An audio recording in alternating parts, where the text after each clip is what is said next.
2 days after the company gala, the bank manager called me and lowered his voice. "We rechecked the $8.6 million loan file. You need to see this yourself. And please don't tell your husband anything." 10 minutes later, I was sitting inside the fraud investigation room staring at the authentication records appearing one by one on the screen.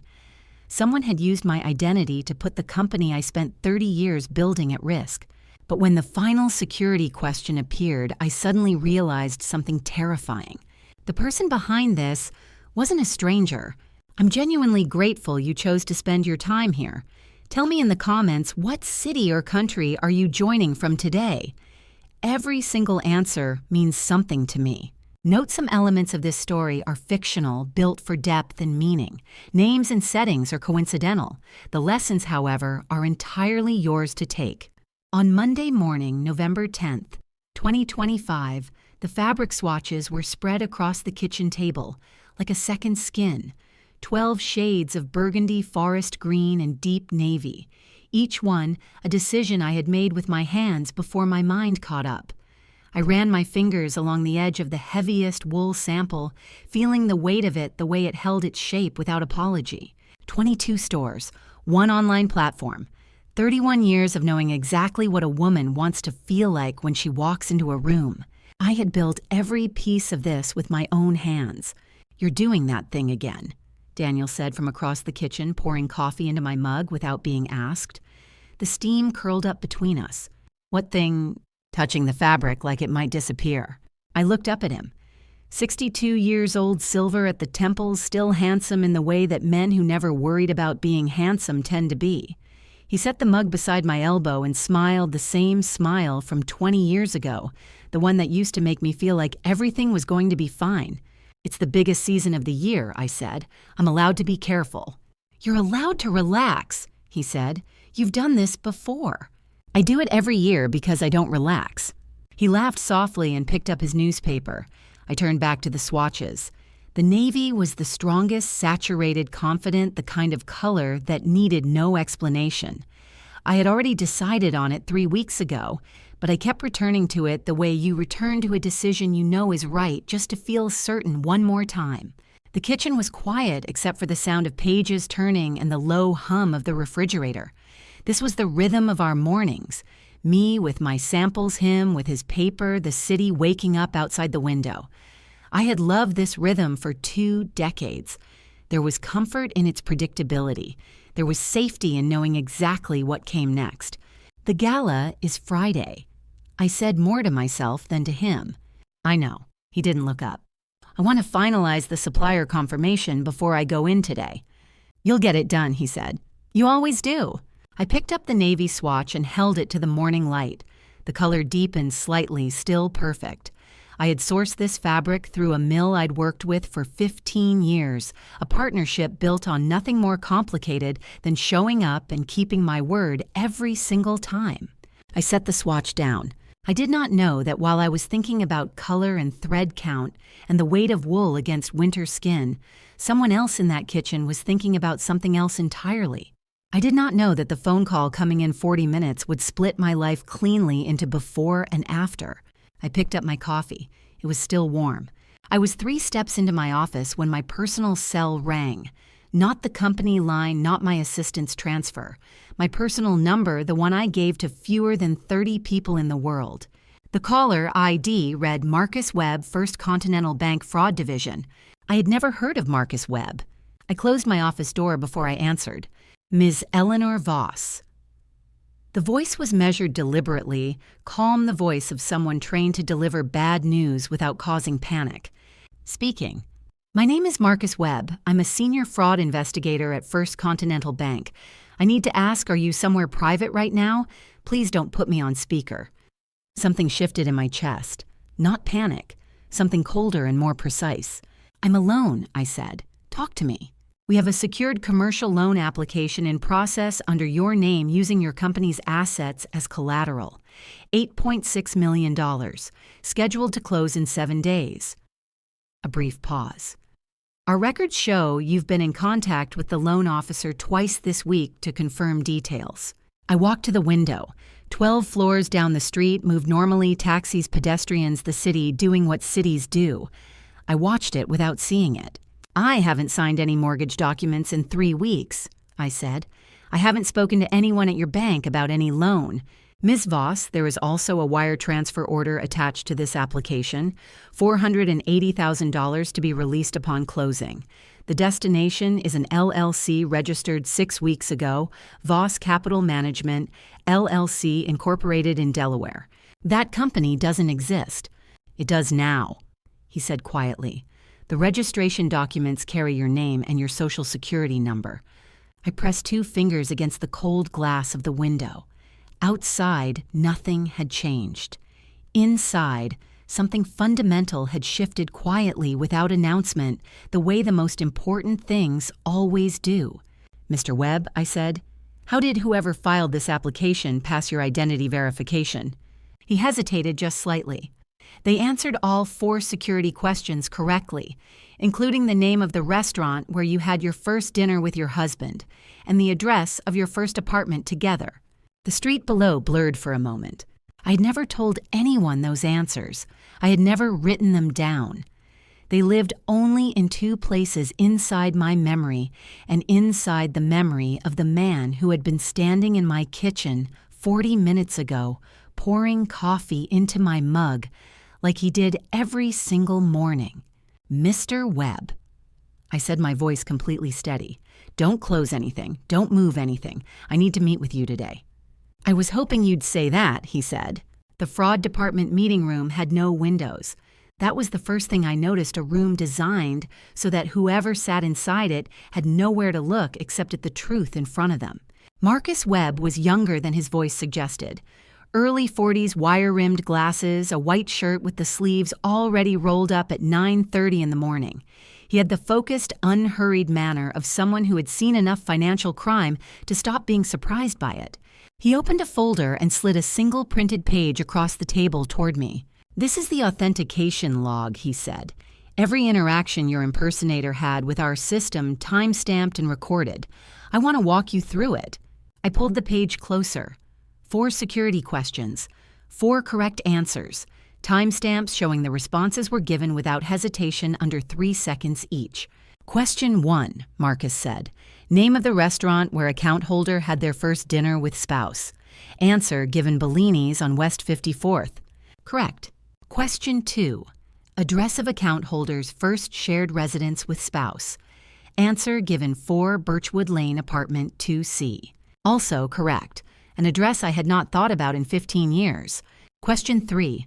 Name of account holder's childhood pet. Answer given Cleo. My throat tightened slightly. Go on, I said. Question 4. Month and year account holder's company opened its first retail location. Answer given March 1994. I sat back in my chair. 4 out of 4.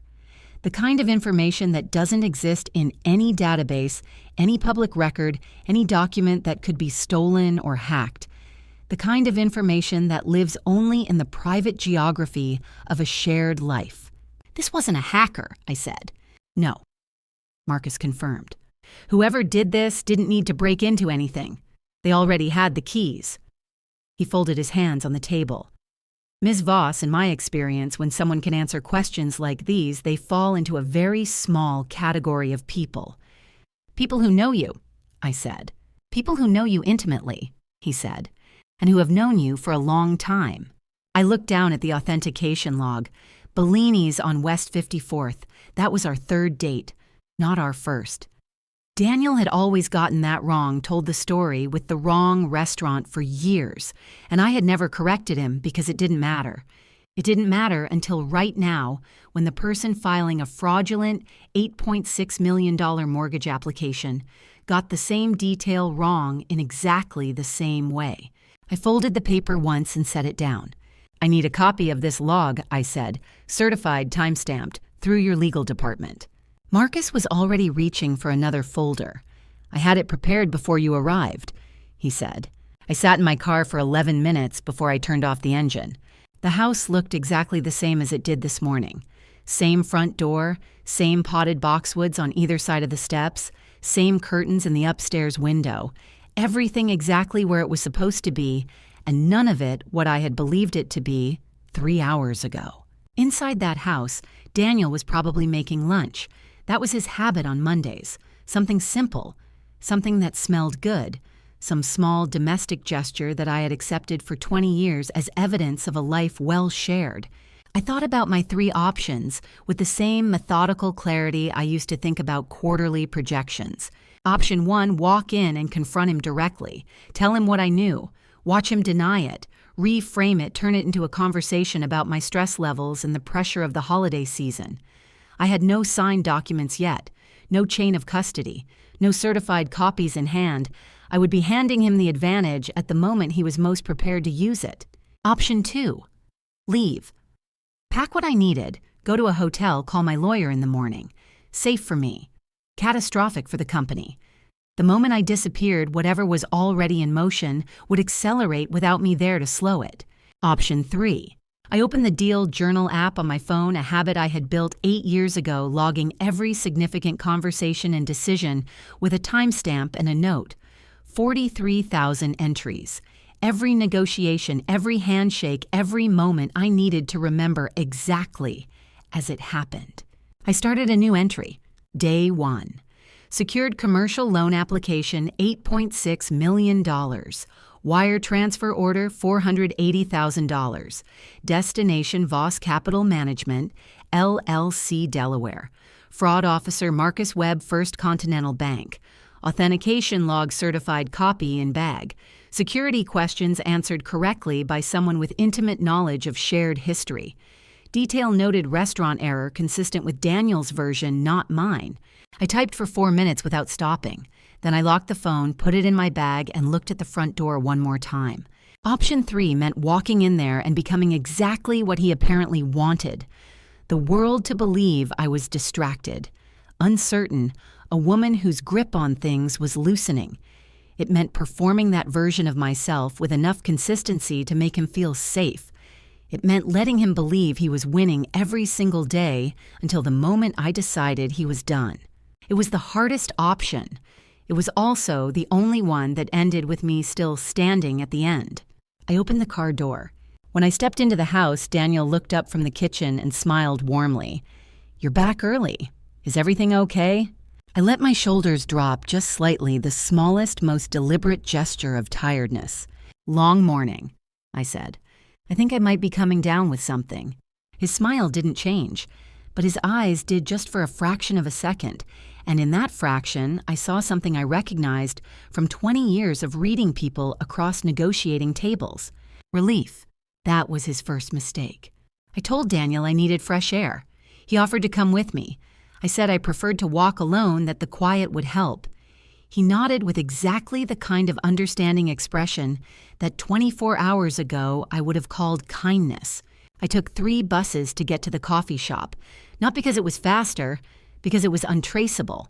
The place was small, tucked between a dry cleaner and a bookstore 3 blocks from the bank's main branch.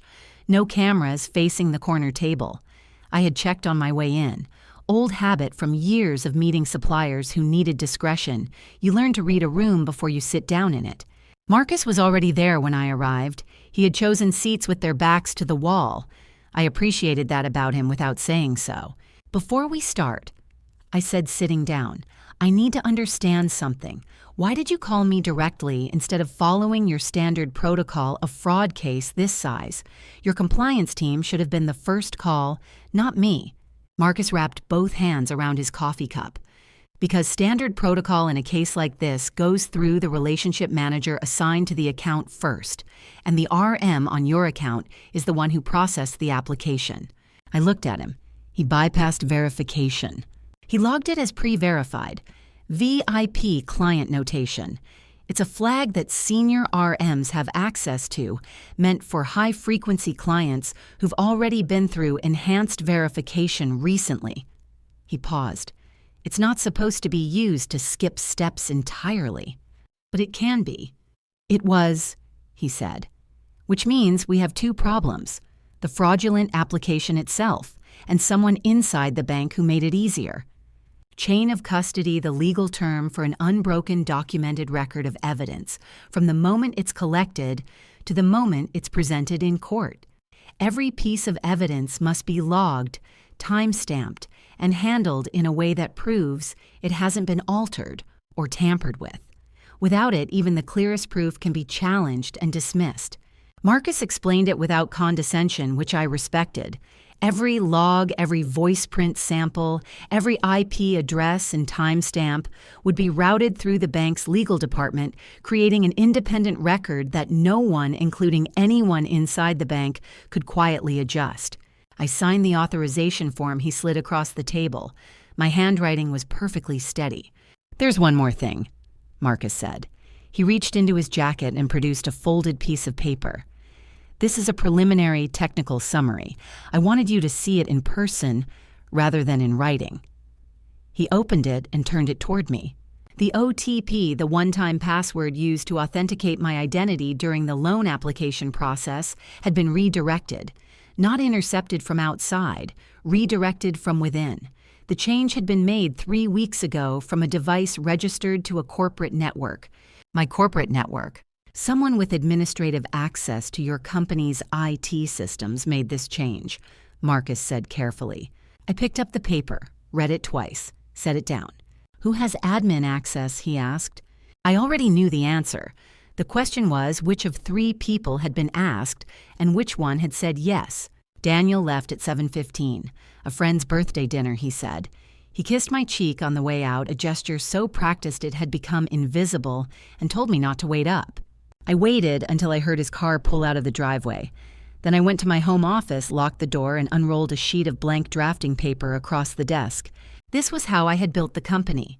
Not on whiteboards or digital slides, but on paper I could touch, where I could draw lines between things, cross out what was wrong, and see the whole shape of a problem at once. My team called it old-fashioned. I called it the only way to think. I wrote one name in the center, Daniel. Then I started drawing outward. 3 weeks. That was how far back the OTP redirect went. I thought about every person I had noticed behaving differently in the past 3 weeks, not dramatically, not obviously, but in the small ways that people change when they are carrying something they shouldn't be carrying. Richard Calloway, CFO. I wrote his name and drew a line. Richard had been my chief financial officer for 11 years.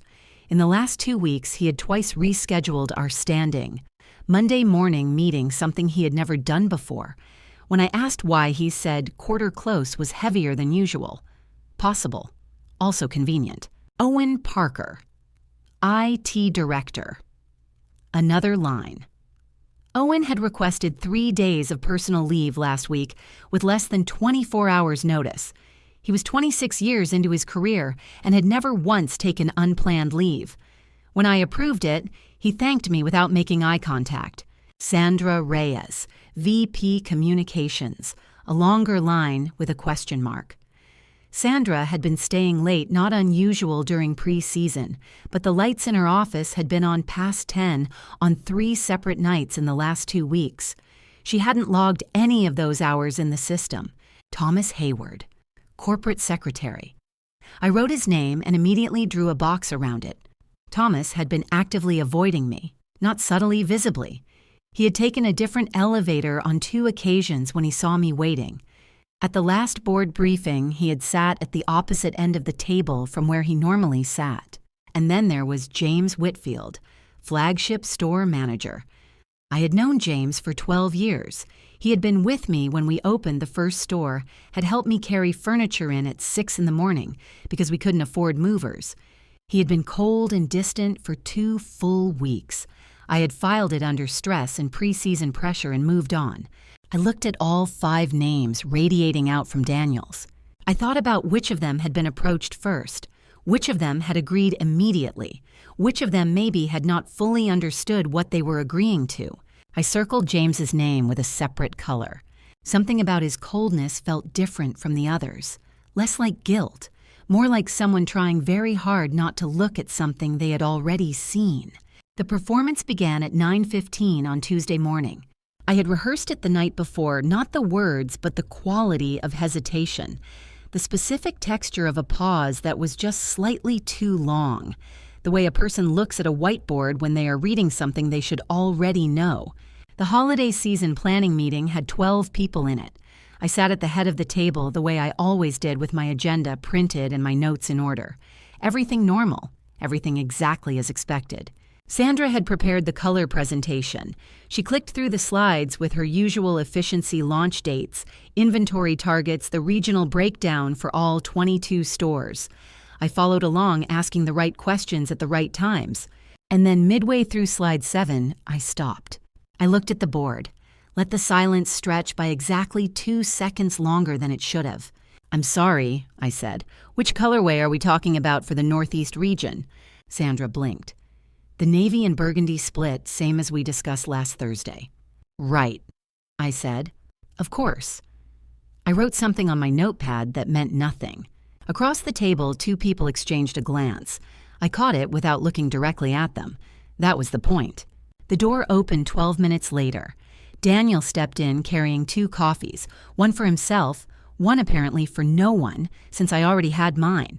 He pulled a chair against the wall and sat down as though he simply happened to be passing by. No one questioned it.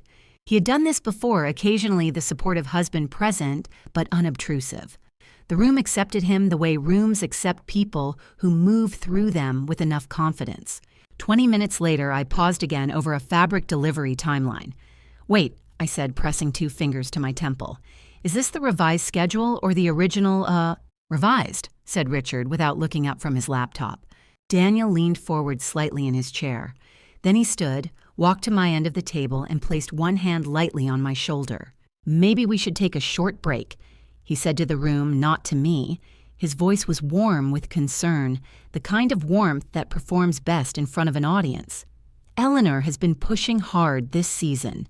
11 people looked at me. I let my expression soften just slightly.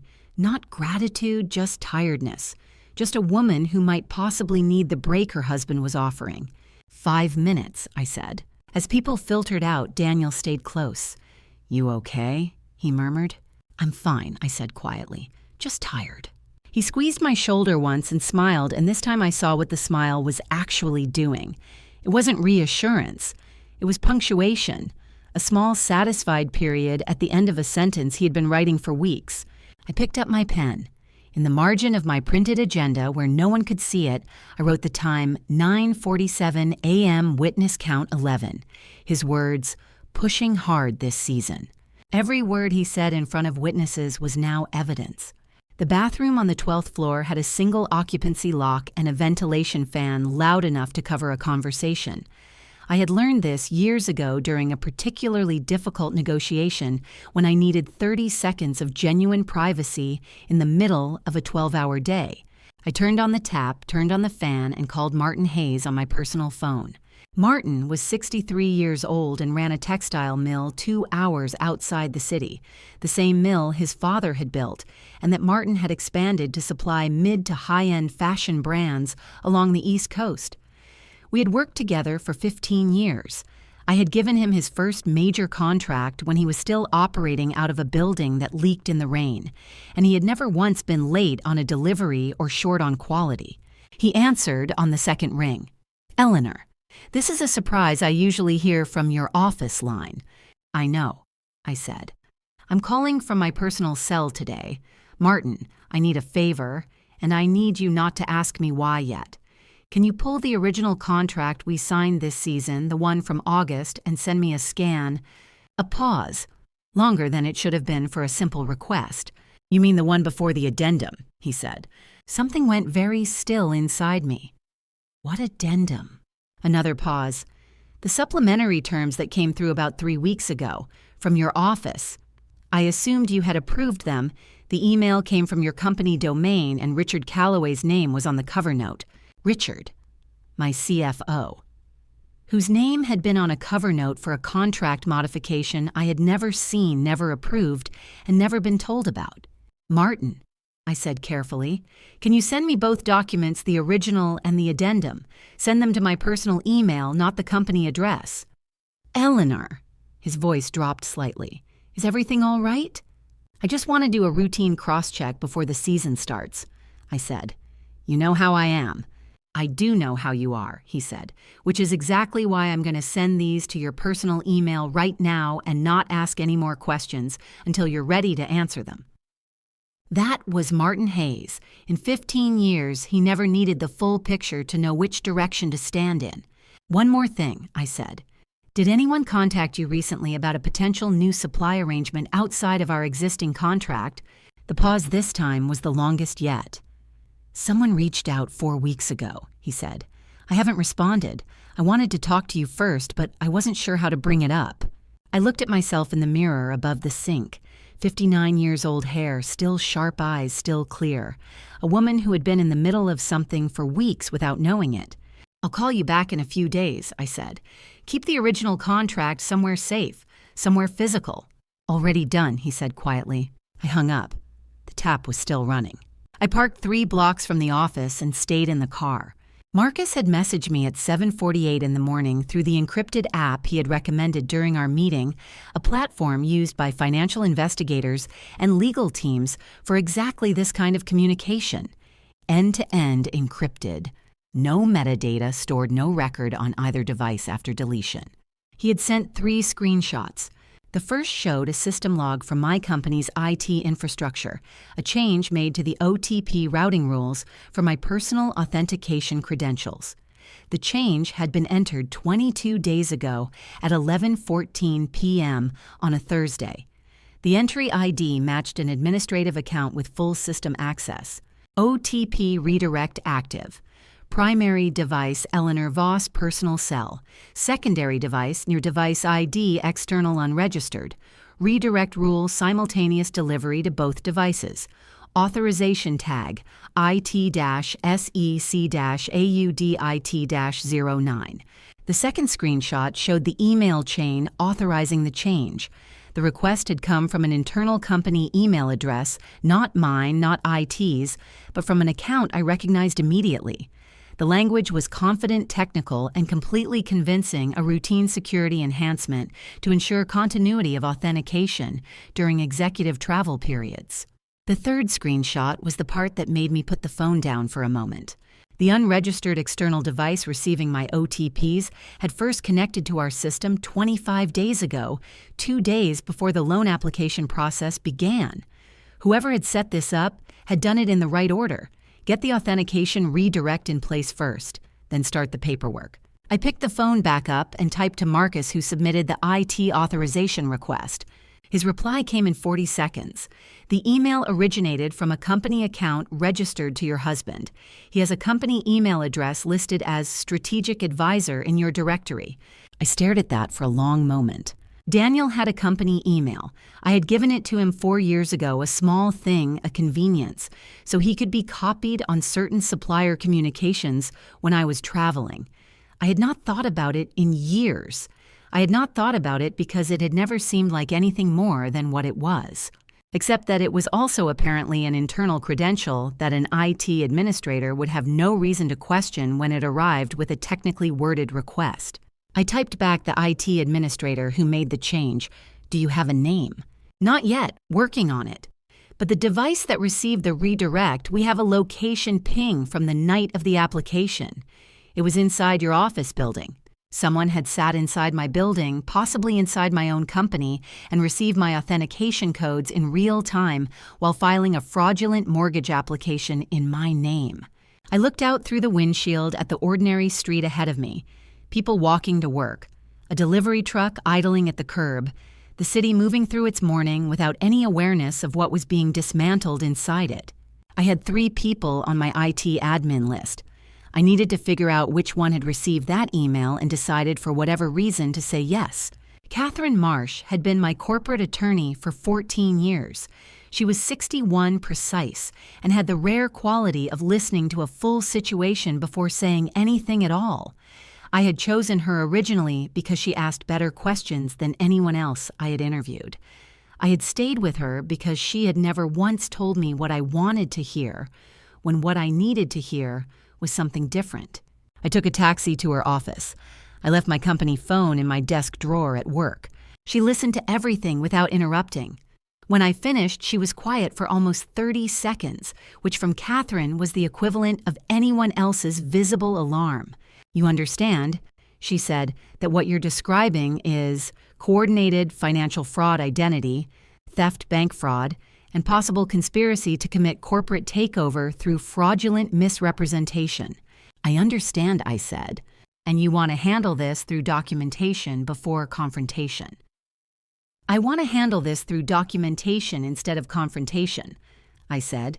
"There's a difference." She almost smiled. "All right, here's what we're going to do." She explained the independent legal channel clearly and without unnecessary detail, the way she always explained things to me as a peer rather than a client who needed protection from complexity. Every piece of evidence I collected would be transmitted to her office on a fixed schedule every 48 hours, or immediately if something was time-sensitive. Each transmission would be logged with an arrival timestamp, creating an independent record that could not be altered by anyone inside my company or my household. The attorney-client privilege would protect the channel itself from disclosure. No one would know it existed. Attorney-client privilege means that communications between a client and their lawyer are legally protected from being disclosed to outside parties, including in court proceedings, unless the client chooses to waive that protection. It makes the channel between Eleanor and Catherine essentially invisible to any investigation targeting Eleanor's company or household. "There's one more thing," I said.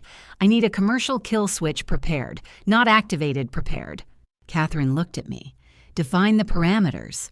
"Any purchase orders or payment approvals routed through accounts connected to my husband or to any entity associated with him get frozen immediately upon my authorization.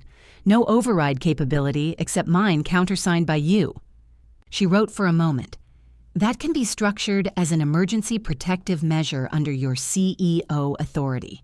It won't require board approval to initiate." She paused. "Eleanor, how long do you intend to wait before using it?" "Until Friday night," I said. She looked up. "The gala." "The gala," I confirmed. On my walk to the taxi stand outside my company phone, which I had forwarded to my personal cell, buzzed with a message from Richard Calloway. "Hi, Eleanor. Daniel asked me to pass along some end-of-quarter authorization documents for your signature. He said it's routine paperwork, nothing urgent. I'll leave the package on your desk for tomorrow morning." I read it twice. Then I typed back, "Thanks, Richard. I'll take a look. Routine paperwork, nothing urgent." I had been in this business long enough to know that the most dangerous documents in any company were always described as routine, always appeared at the end of a quarter, and were always left on someone's desk for tomorrow morning. The package was exactly where Richard said it would be, centered on my desk, paper-clipped, with a yellow sticky note on top that read, "Per Daniel Routine, EOQ Auth." No rush. Richard's handwriting. Daniel's instruction. I carried it to the small conference table by the window and sat down with my coffee. 14 pages. Standard end-of-quarter authorization package, the kind that crossed my desk 4 times a year, the kind I had been signing for 2 decades. Vendor payment confirmations, budget reallocation approvals, a routine banking correspondence acknowledgement. The formatting was identical to every previous package. The font, the margins, the order of sections, all of it designed to be familiar enough that the eye moves through it on autopilot. I read every word. Page 1. Vendor payment batch. November cycle. Standard. Page 3. Capital expenditure reallocation. Q4 adjustment. Standard. Page 6. Insurance certificate renewal acknowledgement. Standard. Page 9. Temporary authorization for invoice signing applicable during CEO travel or medical leave. I read it twice, then a third time. The language was almost right. In every previous version of this document, the equivalent clause had read during CEO travel or extended absence. 2 words had been changed. Extended absence had become medical leave, and the conjunction had shifted from or extended absence to simply or medical leave, which meant the trigger condition was broader, more subjective, and far easier for someone else to declare on my behalf.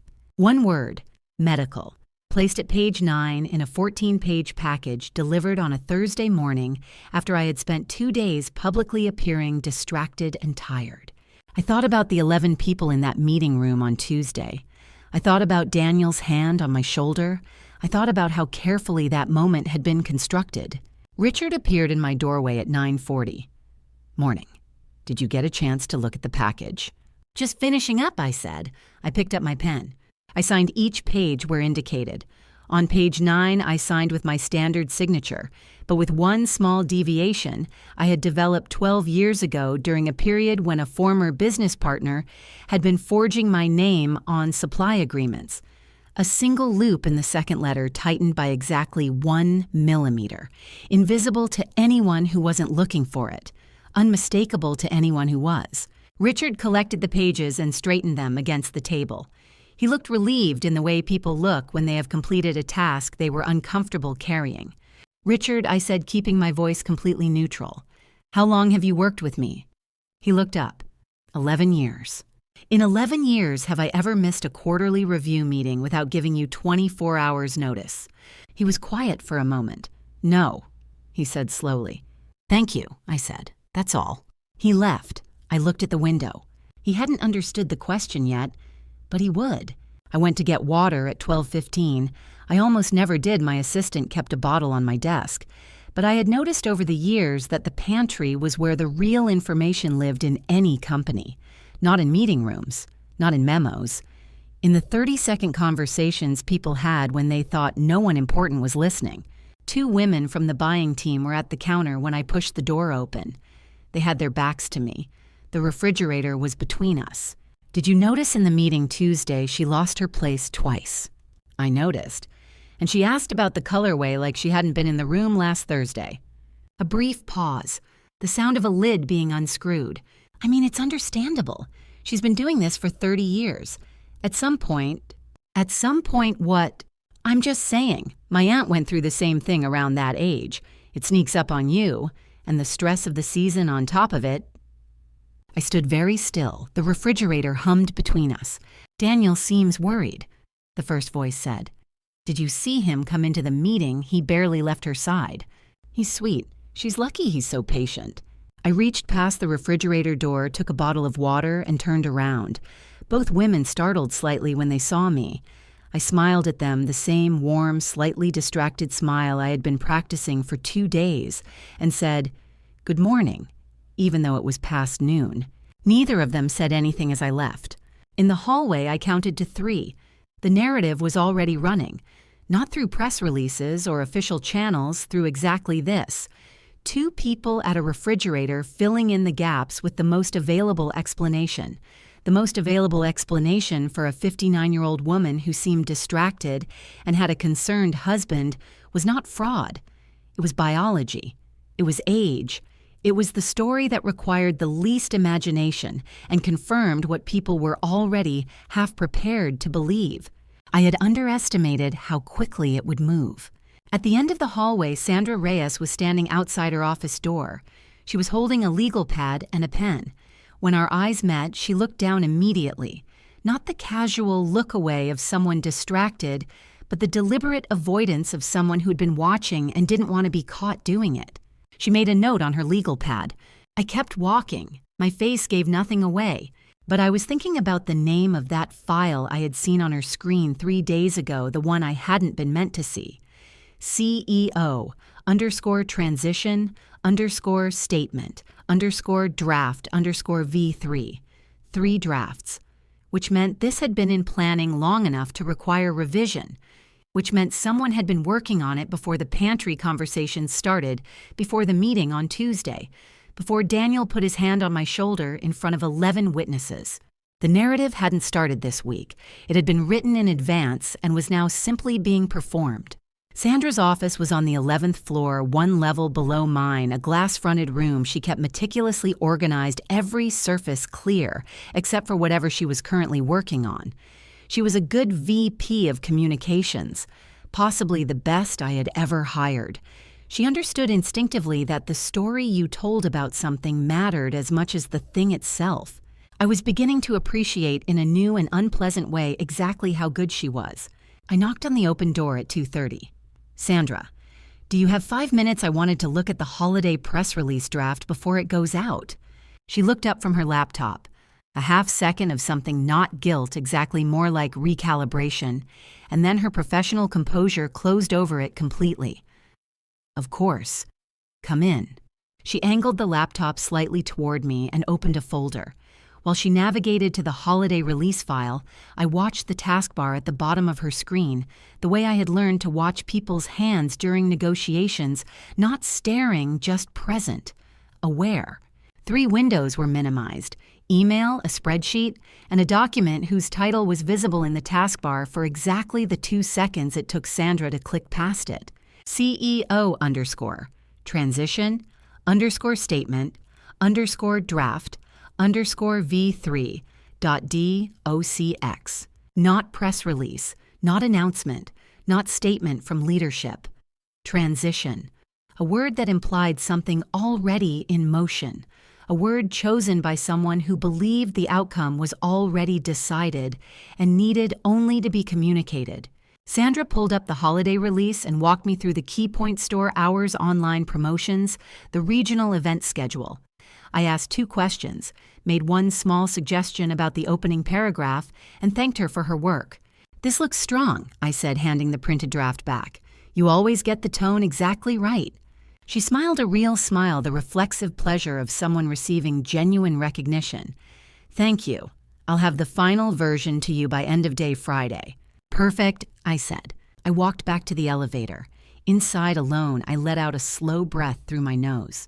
Draft version 3, which meant draft 1 had existed before draft 2 and draft 2 before 3. Each revision suggesting refinement, someone going back, tightening the language, improving the framing. This wasn't a document written in a moment of decision. This was a document that had been crafted over time with care by someone who took their work seriously. Back at my desk, I opened my deal journal. Thursday, 2:34 p.m., Sandra Reyes, taskbar CEO _transition _statement _draft _v3.docx. Minimum 3 drafts. Document predates this week's performance. Premeditation confirmed via external evidence. I underlined the word premeditation twice. Then I picked up my phone and sent a single message to Catherine Add to file PR documentation. "We'll explain Thursday evening." Sandra had built a weapon. She had built it carefully and professionally and with considerable skill. She did not yet know that it was about to be used against the person who had ordered it built. The investor call was scheduled for 9 o'clock Friday morning. Walter Brennan held a 12% minority stake in the company, a quiet, deliberate man who had backed me in the early years when the brand was still finding its footing. He checked in quarterly, asked precise questions, and had never once tried to tell me how to run my own business. I was already in the small conference room, laptop open, notes in front of me, when Daniel walked in at 8:58 carrying a coffee. "Mind if I sit in?" he said. "I've been following the Q4 numbers. Thought I might be useful." I looked at him. 2 years ago, I would have said yes without thinking. I said, "Of course," and gestured to the chair beside the window 1 seat away from mine, close enough to be present far enough that it was technically beside rather than next to. Walter appeared on screen at 9 sharp. We exchanged the usual courtesies and I moved into the forecast presentation.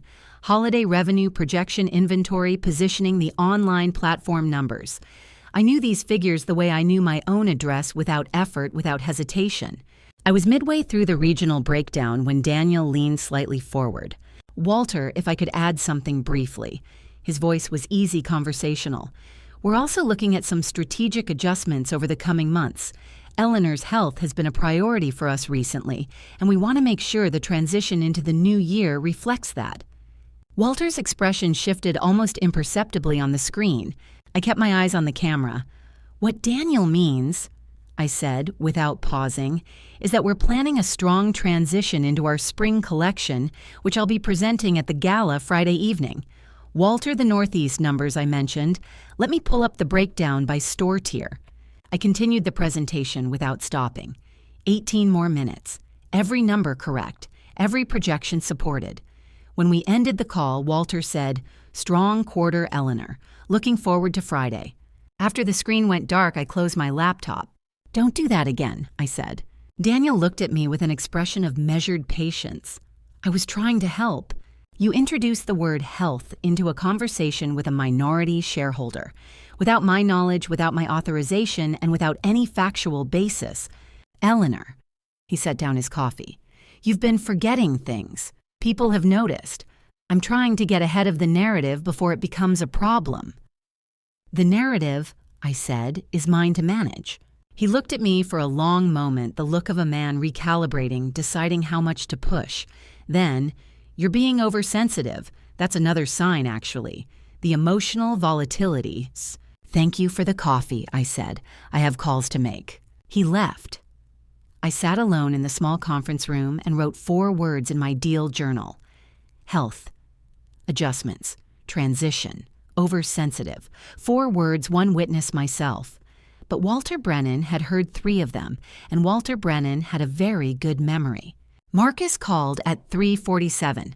I was already in my car parked at the far end of the garage beneath the building, a habit I had developed over the past week choosing locations for sensitive calls the way I once chose meeting rooms acoustically isolated, visually unremarkable, impossible to stumble into accidentally. The voice print analysis came back, he said. I want to walk you through the findings carefully because there are 2 parts and the second one changes the picture significantly. Go ahead. The voice used in the bank authentication calls matches your vocal profile at 91%. That's high enough to pass most automated systems, but our forensic audio team identified a consistent irregularity in the rhythm pattern at the ends of sentences. Specifically, a slight compression in the final syllable of declarative statements. He paused. That's a known artifact of AI voice synthesis when the training data comes from recorded speech rather than live conversation. AI voice cloning works by feeding a system large amounts of audio recordings of a specific person's voice. The system learns the patterns, pitch, rhythm, and cadence of that voice, and can then generate new speech in that person's voice, saying anything. The more public recordings available, interviews, presentations, videos, the more convincing the clone becomes. My public interviews, I said. We found 14 video interviews publicly available online. Combined runtime of approximately 3 hours and 40 minutes, more than sufficient to train a convincing voice model. He let that settle. But here is the second part. The voice print alone did not get through our verification. Our protocol includes a secondary step, a live video call with a bank representative to confirm identity visually before any major transaction is authorized. That step didn't happen, I said. Yes, Mai, it was bypassed. The RM on your account entered a notation VIP client pre-verified per relationship history. Video confirmation waived. He has authorization to enter that notation. He is not authorized to use it to skip a legally required verification step on an $8.6 million transaction. I looked at the concrete wall of the parking garage in front of me. Mr. Webb, I said, you told me this wasn't his first time. A pause measured careful. We have identified 2 prior cases. Different clients, smaller amounts, same notation pattern. Both cases were resolved quietly through internal settlement. No formal investigation was opened. Another pause. Until now. Because now the client didn't cooperate, I said. Because now the client called us first, he said. I thought about that for a moment, the specific shape of what Marcus had just told me. A relationship manager who had done this before. Smaller amounts, different clients, clean resolutions. A pattern that had been allowed to exist because it was cheaper to settle than to investigate. And then my case, where the amount was large enough and the client alert enough to break the pattern before it could be quietly buried. I need his name in the chain of custody record, I said. It's already there, Marcus said. Has been since Tuesday. Daniel left for golf at 7:15 Saturday morning. He kissed my cheek, told me to rest, and reminded me that the gala was 1 week away. I waited until his car cleared the end of the street. Then I went to my home office, printed both documents from my personal laptop, and laid them side by side on the floor. The original contract from Martin, scanned and sent to my personal email as promised, was dated August 14th. 4 pages clean, formatting the kind of document built on a handshake that had already happened before anyone picked up a pen. I had negotiated every line of it over 3 hours on a Tuesday afternoon, and I remembered the numbers, the way I remembered things that had cost me effort, precisely and permanently. The version currently in my company's procurement system was also 4 pages. Same formatting, same header, different in 3 places. The first difference was on page 2. Delivery date, October 15th in the original, November 20th in the system version. 36 days later, which in retail terms meant inventory arriving after the peak of the holiday season rather than before it. A brand's most profitable window missed entirely. The second difference was on page 3. Fabric unit price $18.50 per yard in the original, $22.80 in the system version. A 23% increase. I sat with that number for a moment. 23% sounds like a rounding error until you apply it to volume. I had been buying fabric at scale for 31 years. I knew exactly what that kind of price shift meant when it moved across an entire seasonal order. I did the calculation in my head. No calculator, no spreadsheet. Just the arithmetic that had lived in my hands since the first time I negotiated a supply contract in a room where I was the youngest person and the only woman, and everyone assumed I would miss something. I did not miss things. At our standard holiday order volume, the difference between $18.50 and $22.80 translated to just over $380,000 in additional cost, hitting a single quarter. During the most capital-intensive period of the retail year, enough to compress our holiday margin from profitable to marginal, enough to force an emergency budget review, enough to make a board of directors question whether the woman running this company still had the judgment to run it. That was the point, not the money. The story the money would tell about me. The third difference was the one that made me sit down on the floor beside the documents. Quality grade A in the original, grade B+ in the system version. Not dramatically lower, not the kind of difference a rushed review would catch, but enough to mean that the finished garments would not hold their shape through a full season of wear the way our customers expected. Enough to generate returns, enough to generate complaints, enough to generate exactly the kind of public quality story that would justify a narrative about leadership losing its grip. I sat with both documents for a long time. This had not been designed simply to cost me money. It had been designed to make me fail visibly specifically, and at the moment when the industry was watching. Late inventory, inflated costs, declining quality, all of it traceable back to contracts signed during my watch in my name, through my procurement system. Someone had sat down and thought through every consequence, had chosen each number deliberately, had understood the business well enough to know exactly where to apply pressure. I photographed both documents and sent them to Catherine with a single-line addendum comparison attached. 3 material variances. Quantified damage $380,000, minimum plus reputational. Then I wrote in my deal journal, Day 6. Contract forgery confirmed. This was not improvised. I had not planned to run into Owen Parker on Saturday afternoon, but I had planned to be at the coffee shop on Meridian Street between 2 and 3 o'clock, having noticed the previous week that Owen stopped there most Saturdays after his gym session. Some information you gather deliberately. Some you simply retain because you pay attention to the people around you. He came through the door at 2:22, still in a light jacket gym bag over one shoulder. He saw me at the corner table and went very still for just a moment, the specific stillness of someone deciding in real time whether to acknowledge or exit. He walked over. "Ms. Voss, I didn't know you came here." "Occasionally?" I said. "Sit down, Owen. Get something warm." He ordered an Americano and sat across from me with the posture of someone trying to appear relaxed. Owen was 34, technically brilliant, and had joined the company 6 years ago from a cybersecurity firm. He was the kind of employee who solved problems before you knew they existed and never needed to be told something twice. "I've been meaning to catch up with you. I said in the tone I used for conversations that were not what they appeared to be. The security audit last month, I've been reviewing some of our system access logs, and I realized I never saw the final report. Could you put that together for me? I'd like to understand what changes were implemented. The 2 seconds that followed were very loud in their silence. Sure, Owen said.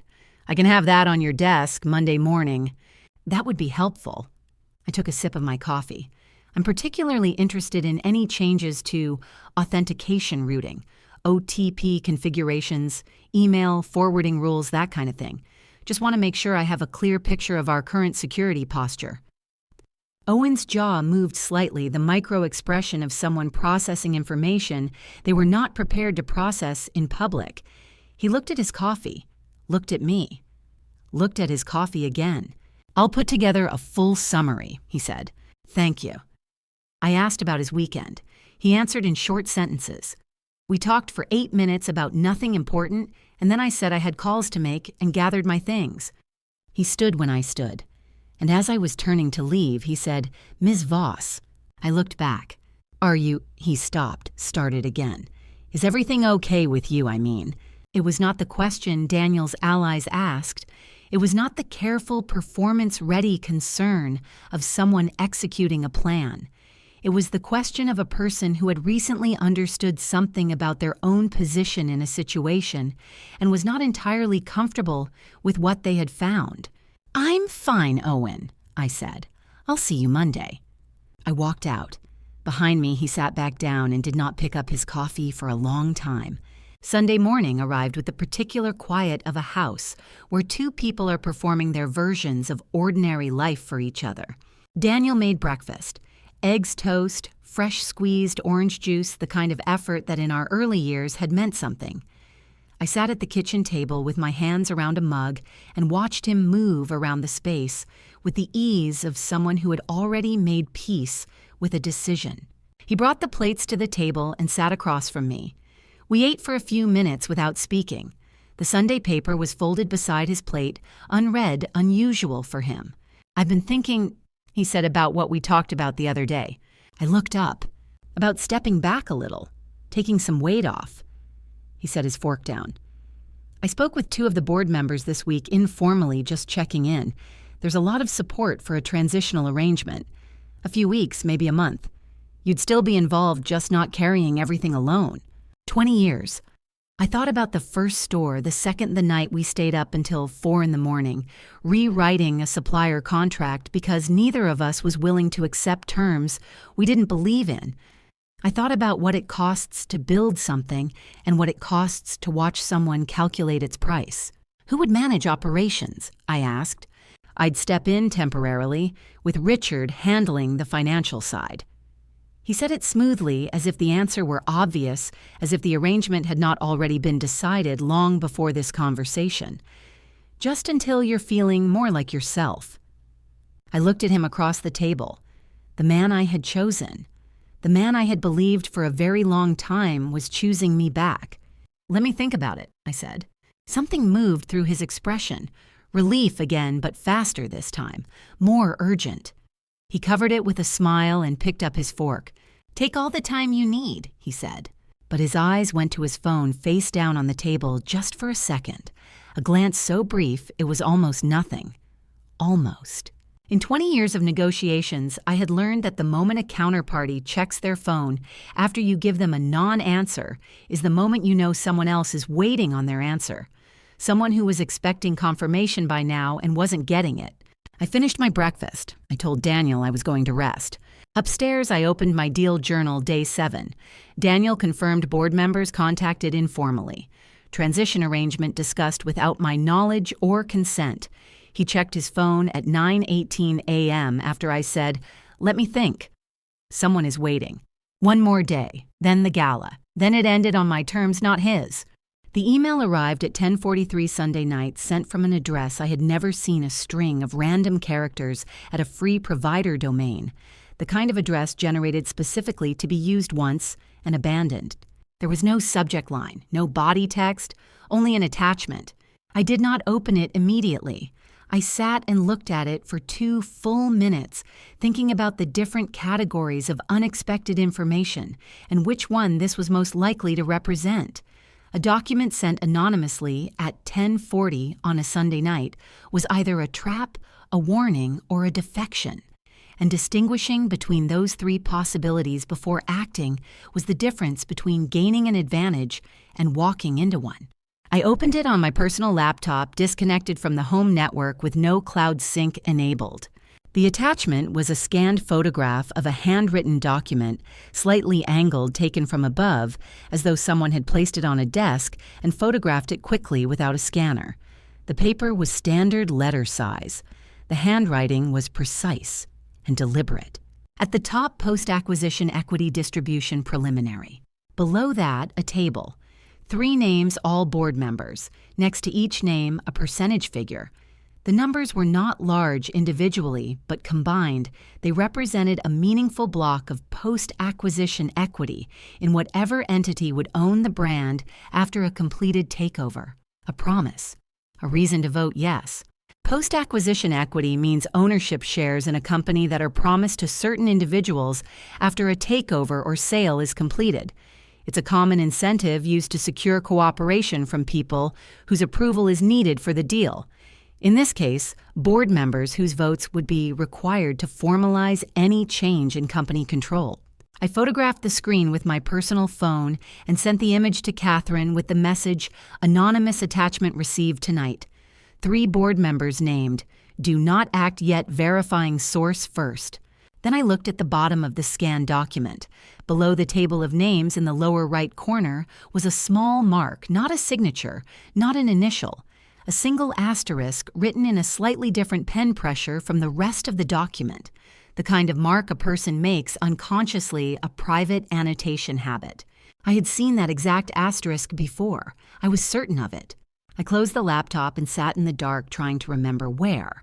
I went to my archive at 11:15, not the digital filing system on the company server, my personal archive.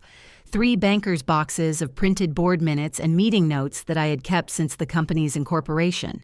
An old habit, one my lawyer had always approved of, and my IT team had always gently questioned. I pulled the most recent 2 years of board minutes and started from the back.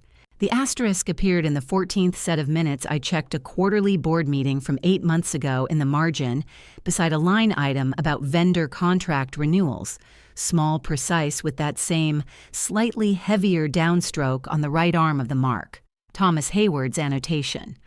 I had seen it dozens of times across years of board documentation, his private system for flagging items he wanted to revisit or questions he intended to raise after the formal meeting ended.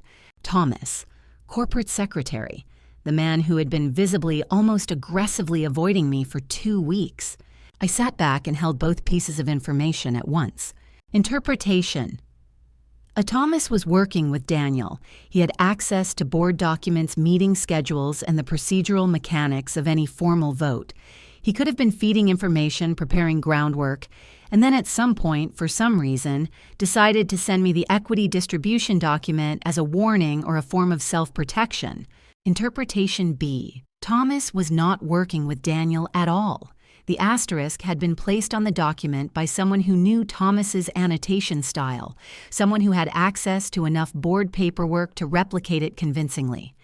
The email had been sent anonymously to reach me and make me believe Thomas was its source, redirecting my attention toward the wrong person. Daniel was precise.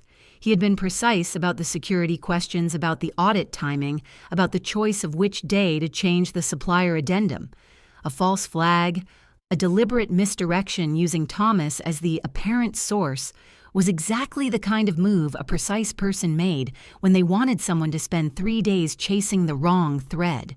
I wrote both interpretations in my deal journal and underlined neither. Then I wrote a third line. If this is a trap, the correct response is not to run toward it and not to run away from it. The correct response is to leave it exactly where it is and watch what happens next. Thomas had been avoiding me for 2 weeks. Not out of guilt, I had spent enough time watching guilty people to know the difference. He moved like someone frightened of being seen in the wrong place at the wrong time. That was different. That was someone trying to stay safe in a situation they had not chosen. I would not approach him. Not yet. I would let whatever was in motion continue to move, and I would watch where it went on its own. I turned off the desk lamp. The house was quiet around me. Tomorrow was the last full day before the gala. Everything I had was already in place. Everything that still needed to happen would happen in the next 36 hours, or it wouldn't happen at all. There was no resolution in my inbox Monday morning. I had expected this, or rather, I had expected one of two things, either a formal document triggering the board suspension process or continued silence. The silence told me more than the document would have. Daniel was not ready to force the issue. He was still waiting for me to make it easier. I sat at my desk and thought about the mechanics of what he needed. A voluntary withdrawal, even a partial one even framed as temporary medical leave, would create a paper trail that looked clean. No coercion, no visible pressure. Just a wife who had recognized her own limitations and stepped aside gracefully with her husband's compassionate support on the record.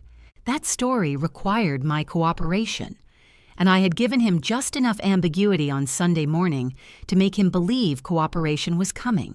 I opened my laptop and began drafting supplier emails for the holiday season confirmations delivery reminders, final quality check requests. 31 emails in total sent from my company address, time-stamped across the morning. Every one of them the action of a CEO running a company at full capacity. Sandra appeared in my doorway at 10 o'clock. "Morning. How are you feeling?" "Much better," I said without looking up. "The weekend helped. I think I just needed to slow down." I heard the slight pause before she answered. "Glad to hear it." She left. I continued typing. The performance had two functions. The first was to give Daniel continued confidence that I was following his script, tired, compliant, a woman winding down. The second was to create a documented record of normal executive function that would contradict any claim of cognitive decline made retroactively. Every email I sent was a data point. Every meeting I ran without error was a timestamp. Every decision I logged was evidence. By noon, I had sent 31 supplier confirmations, approved 2 purchase orders, and reviewed the final floor plan for the gala. I had done all of it correctly, completely, and in the order a functioning CEO does such things. That afternoon, I wrote in my deal journal, Day 8. No resolution received. Daniel is waiting for voluntary agreement. He needs 1 more day, possibly 2. I will give him the appearance of consideration and nothing else. Then I added Gala Friday, 5 days. 5 days to hold everything in place.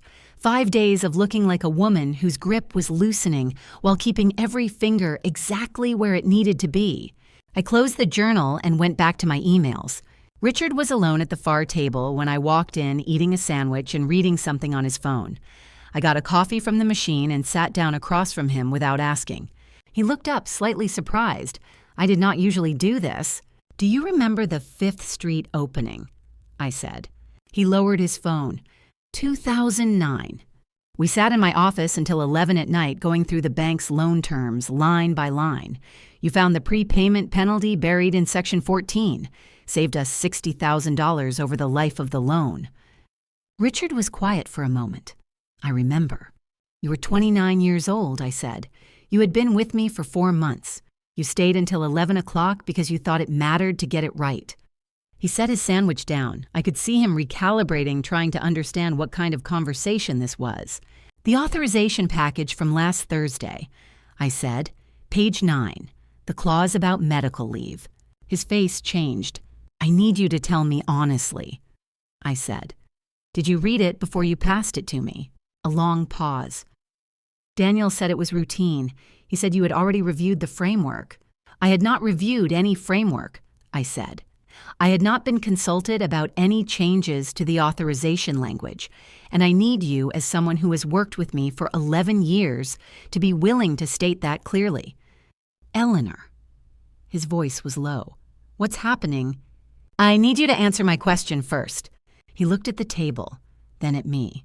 "No, I didn't read it carefully. He brought it to me at 5:40 on a Friday and said it was standard close of quarter. I trusted that." "I know," I said. "That's exactly what I needed to hear." He stared at me. Is there something I should have known about? There is something you're going to know about very soon, I said.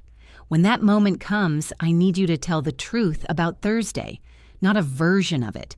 The truth that you were handed a document under false pretenses, that you passed it on in good faith, and that the clause on page 9 was not brought to your attention.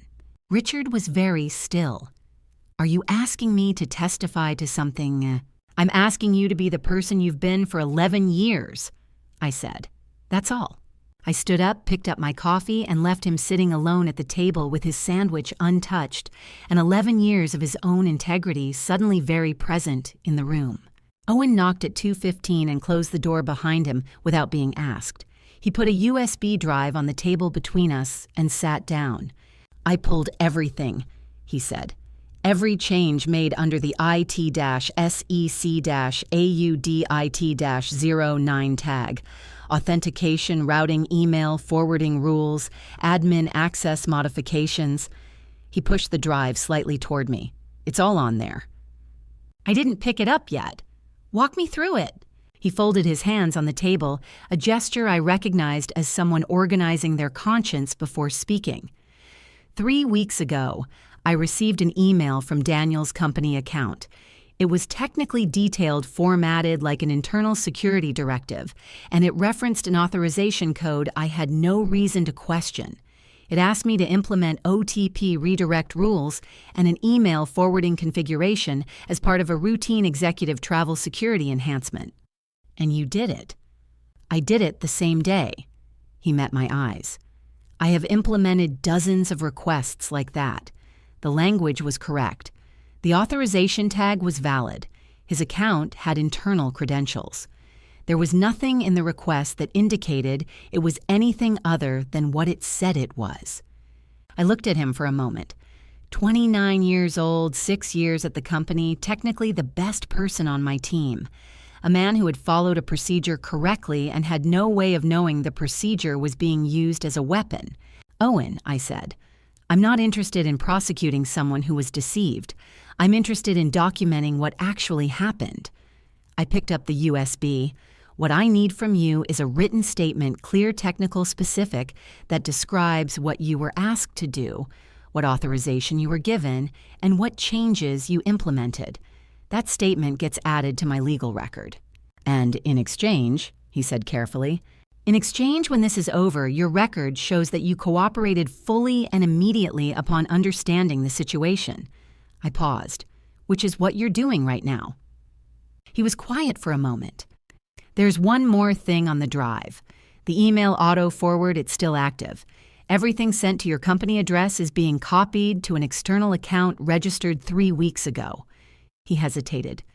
The registration IP traces back to your home network. I set the USB down. Deactivate the forward today. Log the deactivation with a timestamp.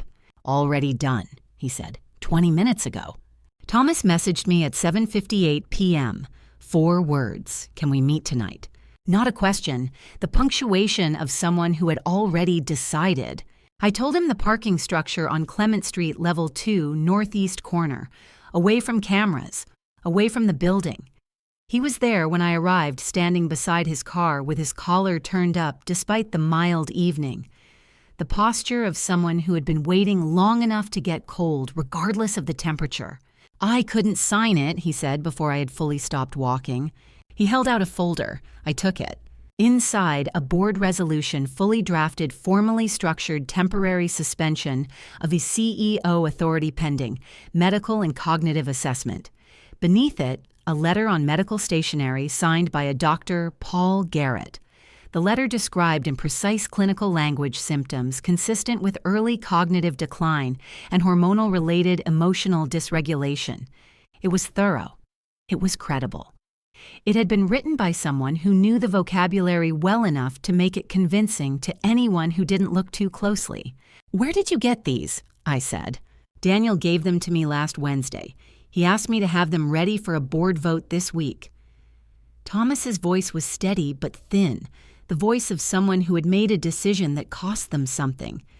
I told him I needed more time to review the documentation. That was a lie. I needed time to figure out what to do. The email Sunday night, I said. The equity distribution document. He shook his head. That wasn't me. I saw that document. Daniel showed it to me 2 weeks ago as part of his pitch. Someone else sent it to you. He paused. He told me you'd probably suspect me. He said you'd spend time looking in the wrong direction. I stood with the folder in my hands and looked at Thomas Hayward, a man I had almost written off entirely, whose avoidance I had read as guilt when it was actually the behavior of someone trying to figure out how to hand me a grenade without setting it off in the process. The asterisk, I said, on the equity document, someone used your annotation style. He closed his eyes briefly. He has access to 2 years of board minutes. He's seen my notes. I nodded slowly.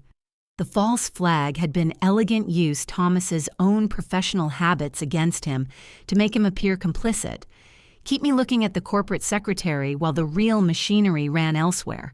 Thomas, I said, I need the original board resolution, and I need you at the gala Friday. He didn't hesitate. I'll be there. Before I reveal what Eleanor found in that folder at midnight, something that reframed everything she thought she knew. Comment the word ready if you're still here with me. I want to know you're in this. Just a reminder, this story contains fictional elements woven in for depth and impact. If that's not for you, it's okay to step away, no hard feelings. Daniel was already asleep when I got home. I could hear his breathing from the hallway, steady, unbothered, the sleep of a man who had made his decisions and was waiting for them to land. I locked my office door and opened the folder under the desk lamp. The board resolution first. Standard formatting board letterhead procedural language that would look routine to anyone moving through it quickly.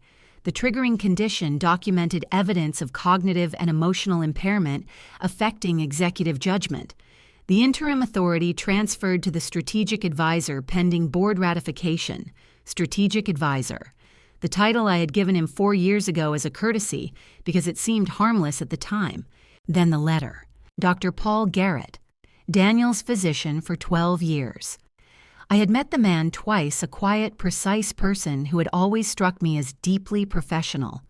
The letter was written in that same precise language, symptoms consistent with early cognitive decline, hormonal-related emotional dysregulation, recommendation for temporary relief from executive responsibilities. I checked the date. 3 weeks ago. Not last week. Not after the meeting where I had appeared distracted in front of 11 people. 3 weeks ago, before any of that had happened, before Daniel had stood in my conference room with his hand on my shoulder, before the gossip in the pantry, before any of the performance had been staged. He had the letter before he needed the evidence. He had written the ending before he built the story around it. I turned to the final page and read the date one more time. 3 weeks ago was the week of Sarah's wedding. My closest friend's daughter, a Saturday afternoon I had spent genuinely happy, genuinely distracted, running late because I was looking forward to something for the first time in months. I had signed the supplier addendum that morning without reading it carefully because my mind was already at the reception. He had known my calendar. He had known which morning I would be careless. I set the letter down. In the mirror on the opposite wall, a woman looked back at me. 59 years old. Tired in a way that had nothing to do with the season, but her eyes were clear and her hands on the desk were steady, and in front of her was every piece of what she needed, assembled across 8 days, the same way she had assembled everything in her life carefully, without asking for help, without letting anyone see her work until it was finished. 4 days until Friday. I wrote in my deal journal, day 8. Letter predates performance by 21 days. He chose Sarah's wedding morning. This was not impulse. This was architecture. Then I turned off the lamp and sat in the dark for a while, not thinking about anything in particular. Sometimes that is the most useful thing you can do before the hardest days of your life. The kitchen smelled like coffee and toast. Daniel was at the counter when I came downstairs, back turned unhurried, the posture of a man who had slept well. I sat down at the table, waited until he turned around. You were right, I said. He set a mug in front of me. About what? About needing to slow down before the gala. I wrapped my hands around the mug. I've been pushing too hard. I think it's catching up with me. He sat down across from me. I watched him process the words, checking them, testing their weight, deciding whether they were what they appeared to be. 2 seconds. 3. "I'm glad you can see that," he said finally. His voice was careful, calibrated, not quite warm, not quite neutral. It takes a certain kind of self-awareness. "I just want the gala to go well," I said, "for the brand, for everyone. It will." He reached across and covered my hand with his. "Leave the details to me. You just need to show up and let people see you. That's all anyone needs from you that night." All anyone needs from you. I filed that phrase next to health is a priority and strategic adjustments and emotional volatility, a collection of carefully chosen words, each one designed to make the same argument in a different register. "Who's handling the program?" I asked, "the formal part of the evening?" "I've spoken with the event coordinator," he said. "There'll be remarks, some recognition of the season's work, and then a signing ceremony for the new partnership." He paused. "It'll be elegant. Simple." Signing ceremony. There it was. Not a celebration of the season, a closing. "Will there be press?" I said. "A few trade outlets, nothing major." He smiled. "Just enough to mark the occasion properly." I nodded, looked at my coffee, performed the small, visible effort of a woman trying to accept something she had been resisting. "Okay," I said. "You handle it." He smiled again, and this time I caught the micro-movement of his hand reaching for his phone before he stopped himself. The reflex of someone who wanted to send a message but knew better than to do it at the table. Someone was waiting to hear that Eleanor had agreed. Someone who had been waiting since Sunday morning and was running out of patience. In 4 days, they were both going to get an answer, just not the one they were expecting. The spa appointment had been Daniel's suggestion, part of the performance rest and self-care for the woman who was winding down gracefully. I had accepted because it gave me 2 hours in a location where no one from the company would think to find me with my phone on silent and plausible deniability for whatever I chose to do with the time. I was reading the industry newsletter when I found it, a brief 3-paragraph item near the bottom of the trade section. Hargrove Collective confirms attendance at Friday's Fashion Industry Credit Gala, citing interest in mid-market portfolio expansion. CEO Victor Hargrove stated the company is actively evaluating strategic acquisition opportunities in the current cycle. Hargrove Collective. Victor Hargrove was 54 years old, ran the 3rd largest mid-market fashion group in the country, and had been trying to buy his way into the premium domestic segment for 3 years without success. His company had the capital and the distribution infrastructure. What it lacked was a brand with 22 established retail locations and 30 years of customer loyalty. What it lacked, in other words, was mine. The timeline locked into place with the precision of something that had always been there, waiting to be seen. Daniel had not just been planning to remove me from the company.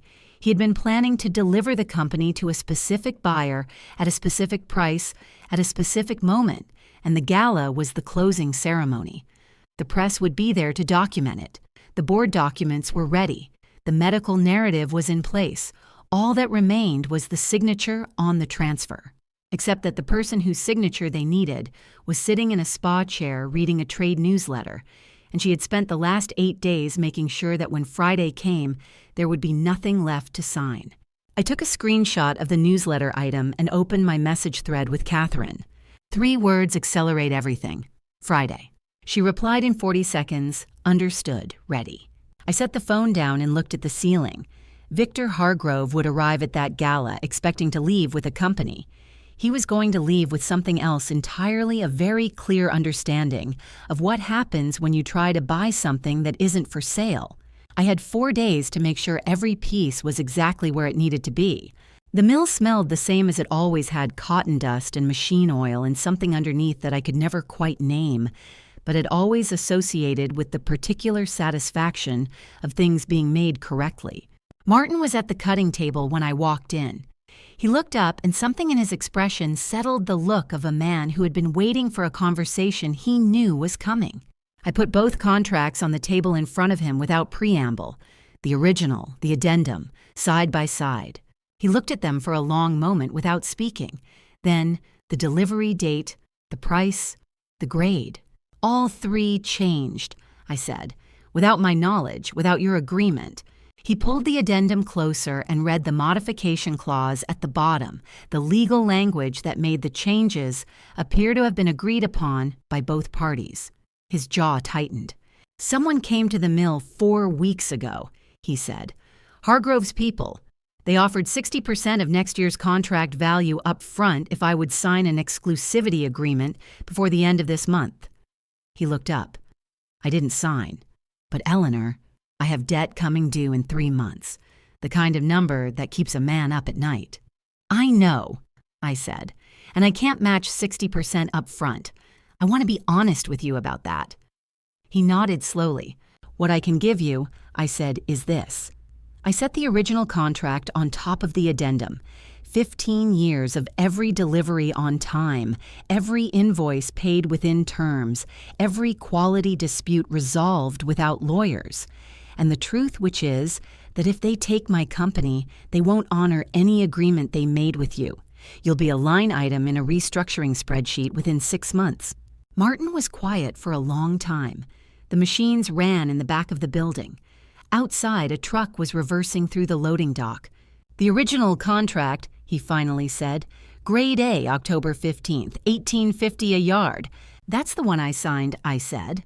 He reached into the drawer beside the cutting table and removed a folder, the original signed copy, the one I had negotiated, across 3 hours on a Tuesday afternoon. He placed it in my hands.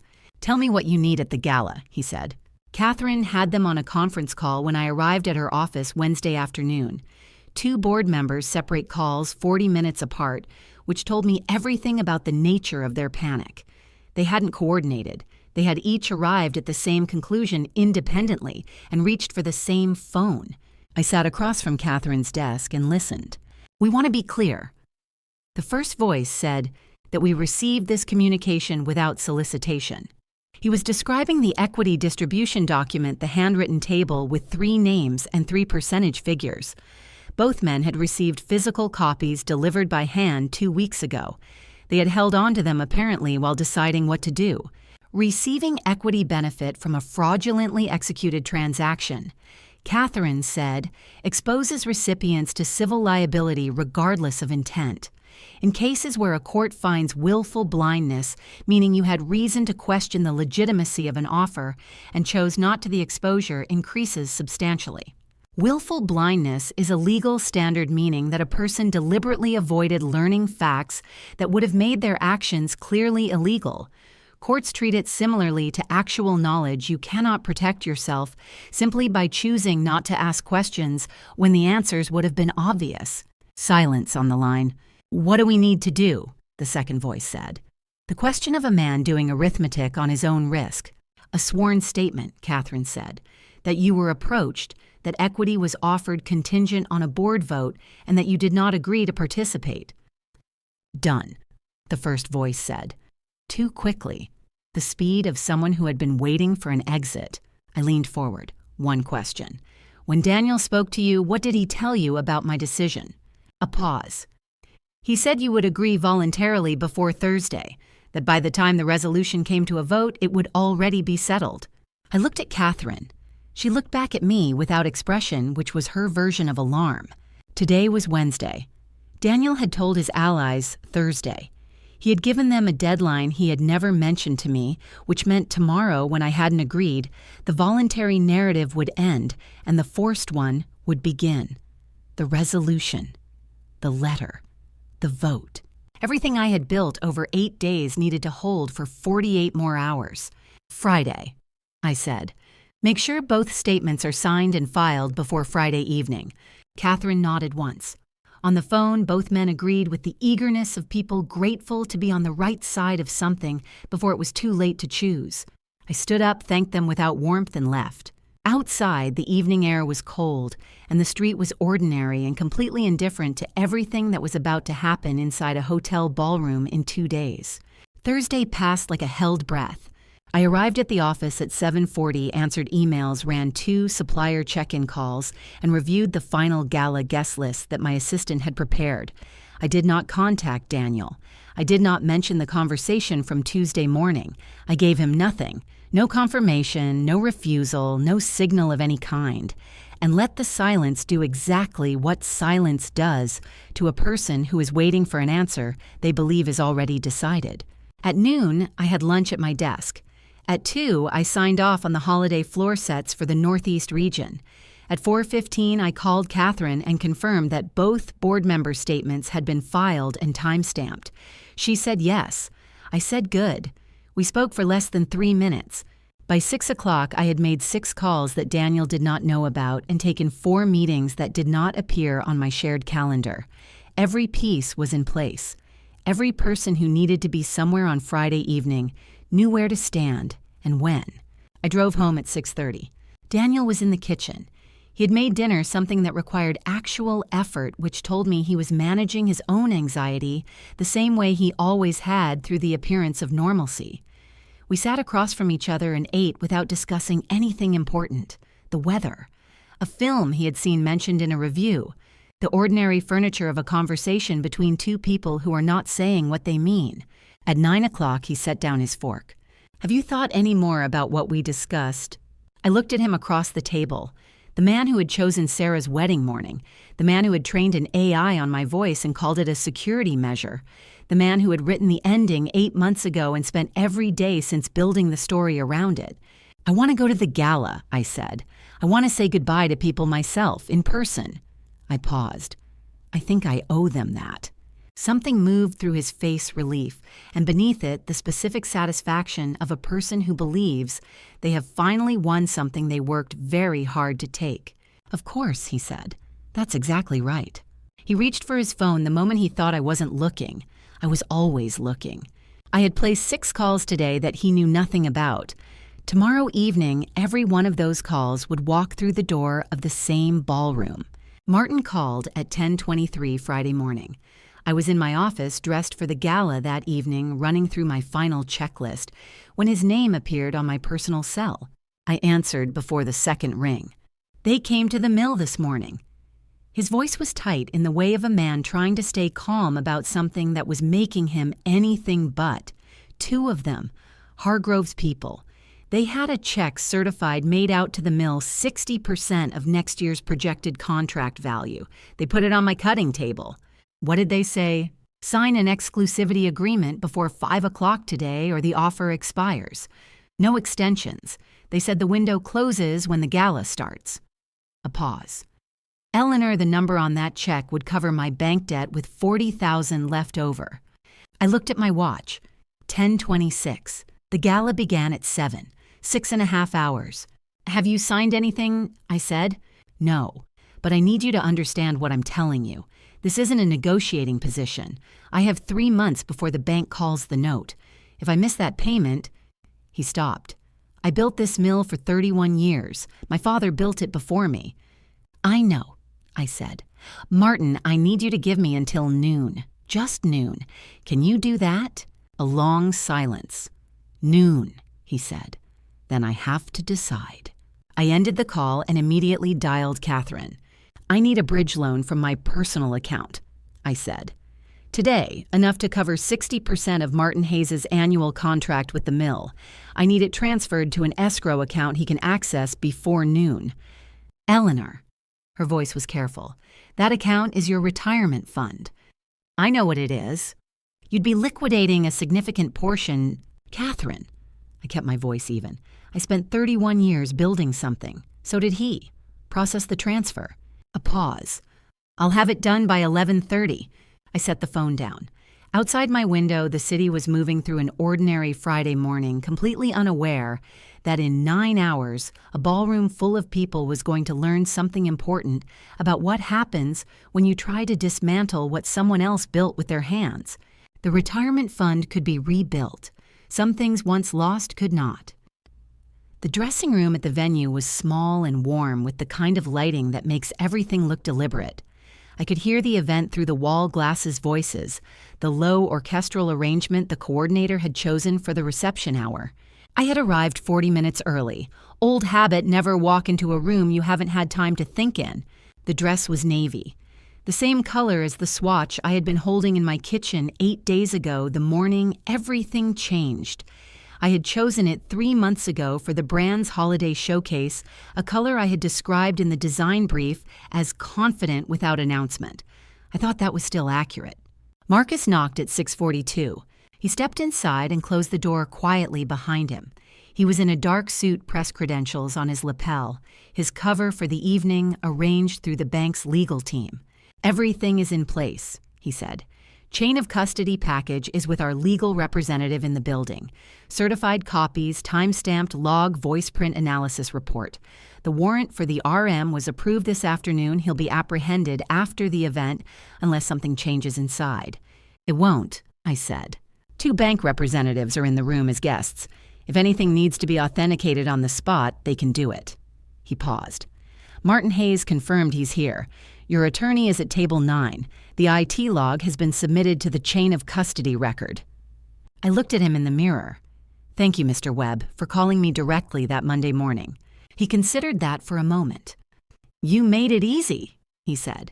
"You already knew something was wrong before I finished the first sentence." "I knew someone had answered questions only one person could answer," I said. "The rest was just following the thread."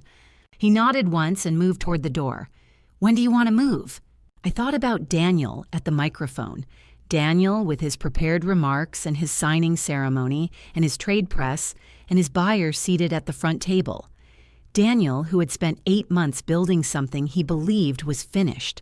"When he starts his speech," I said, "let him get comfortable." Marcus left. I opened my evening bag and removed the folded contract, Martin's original grade A, October 15th, 1850 a yard. I placed it in the interior pocket of the dress. The most important evidence always stays closest. The ballroom held 200 people, and the particular energy of an industry event where everyone is performing a version of themselves, polished, strategic present. Round tables with white linens, a stage at the front with a podium, and beside it a small table set with 2 chairs and a leather folder that I recognized as a document portfolio, the kind used for ceremonial signings. Victor Hargrove was at the front table. 54 years old, silver hair, a suit that cost more than most people's monthly salary. He had the relaxed posture of a man who had already counted the money. Daniel took the stage at 7:15. He had not told me he was speaking. He had simply walked up there, adjusted the microphone, and smiled at the room with the ease of a man who had been rehearsing this moment for 8 months. "Good evening." His voice carried warm, assured the voice of someone accustomed to rooms like this one. "Tonight is a very special occasion. After 22 years, we are stepping into a new chapter for this brand." I stood at my table and did not look at him. I looked at Martin Hayes, seated at a corner table to my right. He was watching Daniel with an expression I recognized, the focused stillness of a man who has made his decision and is waiting for the right moment to act on it. He caught my eye, gave one small nod. "The brand Eleanor built is extraordinary," Daniel continued. "And precisely because of that, we believe the right next step for the company, for our partners, and most importantly, given Eleanor's health, and the demands this work places on her, is to welcome new leadership and new resources into this story." 200 people were watching the stage. I was watching the room. Thomas at table 6, Richard near the back, Owen standing near the side exit, Catherine at table 9 with a leather case beside her chair, Marcus near the wall, hands folded completely still. Every person exactly where they needed to be. And so it is my great pleasure to announce that we have found the right strategic partner to carry this brand forward. I set down my glass. I stood up. 200 people watched me walk to the stage. Daniel turned. For 1 second, something crossed his face that was not part of any plan, the raw, unscripted expression of a person seeing the future they believed they had secured dissolve in real time. Then his composure closed over it, and he stepped back from the microphone. I took it. "I apologize for the interruption," I said. "But before anything is signed tonight, there are a few things I'd like to share with everyone in this room." Marcus stepped forward from the wall. "This is Marcus Webb, Senior Fraud Investigator at First Continental Bank." I kept my voice level the way I kept it in every difficult negotiation I had ever sat through. "Mr. Webb, please. Marcus addressed the room directly. He described the fraudulent mortgage application $8.6 million filed in my name authenticated using an AI voice clone trained on my public interviews. He described the RM's deliberate bypass of the video verification requirement. He named the external LLC created to receive the wire transfer. He held up the certified chain of custody documentation as he spoke. The room was absolutely silent. I reached into my dress pocket and pressed play on my phone. Daniel's voice filled the room through the venue's speaker system, clear, unhurried, recorded 3 weeks ago by someone he had trusted completely. She'll never agree voluntarily. We have to make sure she has no other choice. That's the whole plan. I stopped the recording. Martin Hayes stood up from his corner table. He walked to the press table at the side of the room and placed 2 documents side by side, the original supply contract and the fraudulent addendum. He described each discrepancy without notes because he had known those numbers for 15 years. Richard stood. He described the authorization package, page 9, and the circumstances under which it had been presented to him. Thomas stood and placed the unsigned board resolution and the predated medical letter on the press table beside Martin's contracts. Finally, I put the equity distribution table on the screen behind the podium. 3 names, 3 percentage figures. 2 of those board members were in the room. Hargrove was looking at Daniel. Daniel was looking at me. This company, I said, is not for sale. It was not for sale 8 months ago when this plan was first put into motion. It is not for sale tonight. I paused. This signing ceremony is over. The room had broken into the particular noise of 200 people processing something they had not expected to witness. Voices low and rapid chairs, scraping phones appearing at tables. I stepped off the stage and walked to the edge of the room where the noise was slightly less and the wall was solid behind me. I had been managing my breathing for 8 days. Controlled intake, controlled release, the disciplined physiology of a person who cannot afford to come apart in front of the wrong people. I was still doing it now automatically, even though the wrong people were no longer a threat. James Whitfield found me there. He was 44 years old and had been running my flagship store for 12 years. He had been there the morning we opened it, had carried shelving units up 2 flights of stairs because the elevator was broken, and we had a press walkthrough in 4 hours. He had been cold and distant for 2 weeks, and I had written his name on my map with a question mark and told myself it didn't hurt. It had hurt. He stopped in front of me and held out his phone. On the screen was an audio file 47 minutes recorded 3 weeks ago. He asked to meet me for lunch, James said. Said he wanted to discuss the transition and what it would mean for the stores. I didn't know what transition. I didn't know what any of it meant. His voice was steady, but the steadiness cost him something. Halfway through the lunch, I understood, so I started recording. I took the phone, pressed play. Daniel's voice, mid-sentence, confident, unguarded. She'll never agree voluntarily. We have to make sure she has no other choice. That's the whole plan. The same words, said to James weeks before they were said to whoever else had been listening. I didn't know how to come to you, James said. Every time I thought about it, I couldn't figure out how to walk into your office and say what I needed to say without... He stopped. I didn't want to do it wrong. I didn't want to make it worse. I looked at him. 12 years. The broken elevator. The 4 a.m. inventory counts before the holiday season.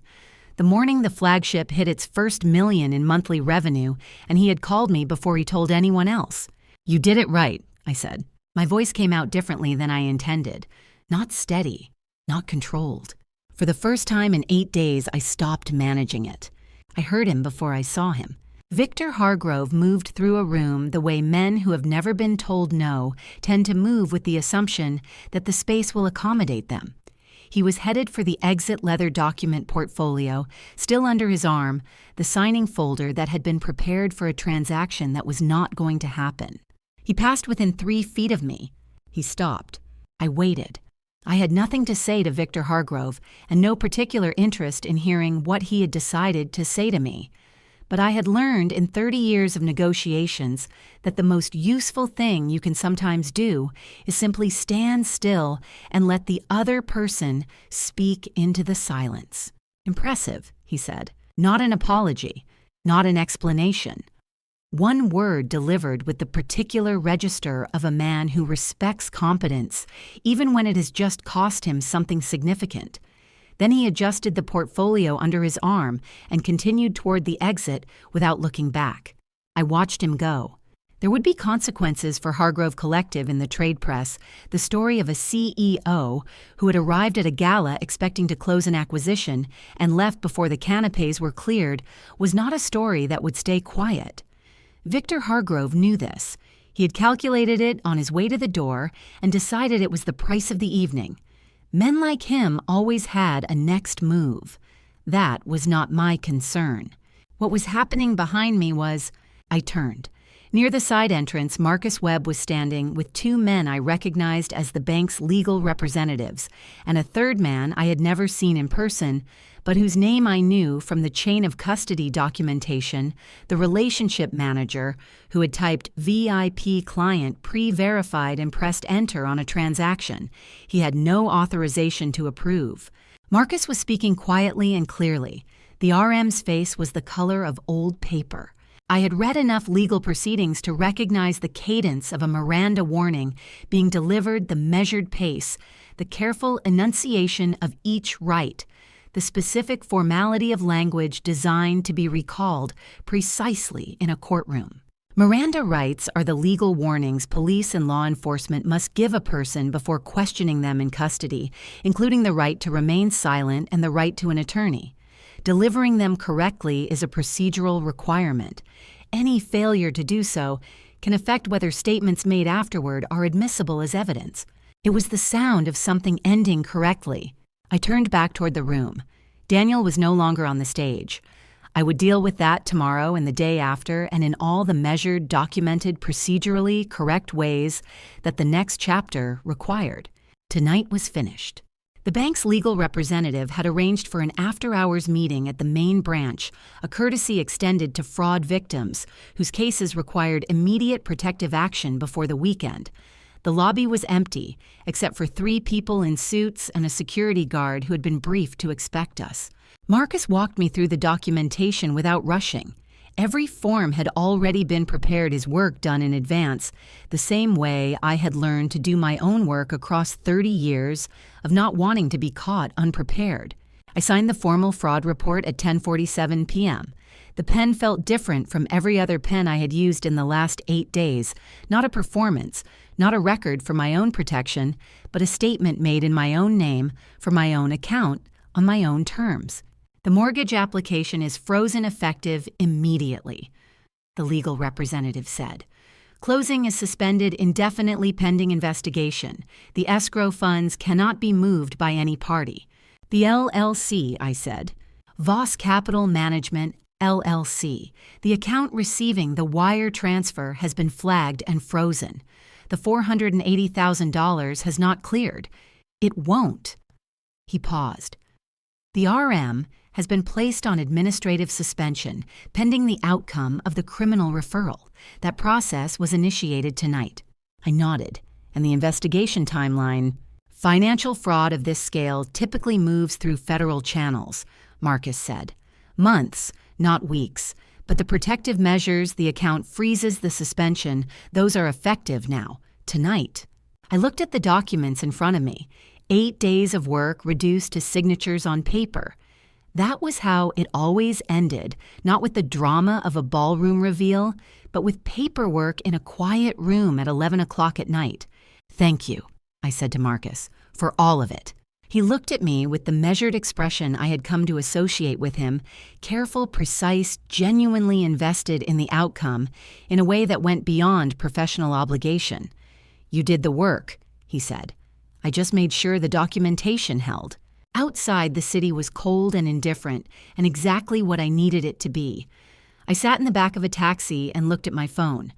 One message received during the meeting. Daniel, we need to talk. I put the phone in my bag without answering. For the first time in 8 days, I had nothing left to perform. Catherine's office on a Saturday morning had a different quality from her weekday version. Quieter, more deliberate, the feeling of a space being used by choice rather than obligation. She had come in when I called at 7:30. That was Catherine. The kill switch, I said before I had fully sat down. She opened her laptop. Ready to activate on your authorization. The commercial kill switch we had prepared 2 weeks ago was a legal protective instrument, a formal restriction on purchasing authority and payment approvals that I could trigger unilaterally as CEO without board approval under the emergency provisions in the company's operating agreement. It would freeze any transaction routed through accounts connected to Daniel to Hargrove Collective or to any entity associated with either of them. Activate it, I said. She typed for 30 seconds. Done. Timestamped 6:52 a.m. The stores, all 22 locations, are operating normally. Online platform is running. Payroll for this cycle processed Thursday, 412 employees, fully paid. She looked up. The holiday inventory from Martin's Mill is on schedule. Grade A, October delivery. I sat with that for a moment. 412 people who had come to work this week without knowing what was happening, 2 floors above them or in a hotel ballroom on Friday evening or in a bank's after-hours meeting room at 11 p.m. They had done their jobs because the company was still standing. The company was still standing because I had spent 8 days making sure it would be. Good, I said. Catherine folded her hands on the desk. There's one more thing we need to discuss. I knew what it was before she said it. The marriage, she said carefully. How do you want to proceed? I thought about 20 years. About the kitchen on Monday morning 8 days ago, the fabric swatches the coffee the man I had believed was choosing me. About the medical letter written 3 weeks before it was needed. About the wedding morning chosen deliberately. Divorce, I said. Immediate. Uncontested if he's sensible, contested if he isn't. Either way, the same outcome. Catherine nodded and reached for her pen. I'll have the filing prepared by end of day Monday. Sandra was at her desk when I knocked. She had known I was coming. Catherine had called ahead. She looked like someone who had spent the night making peace with a situation she could not change and had arrived at a version of acceptance that cost her considerably. Sit down, Sandra, I said. Catherine placed a printed copy of the document on the desk between us.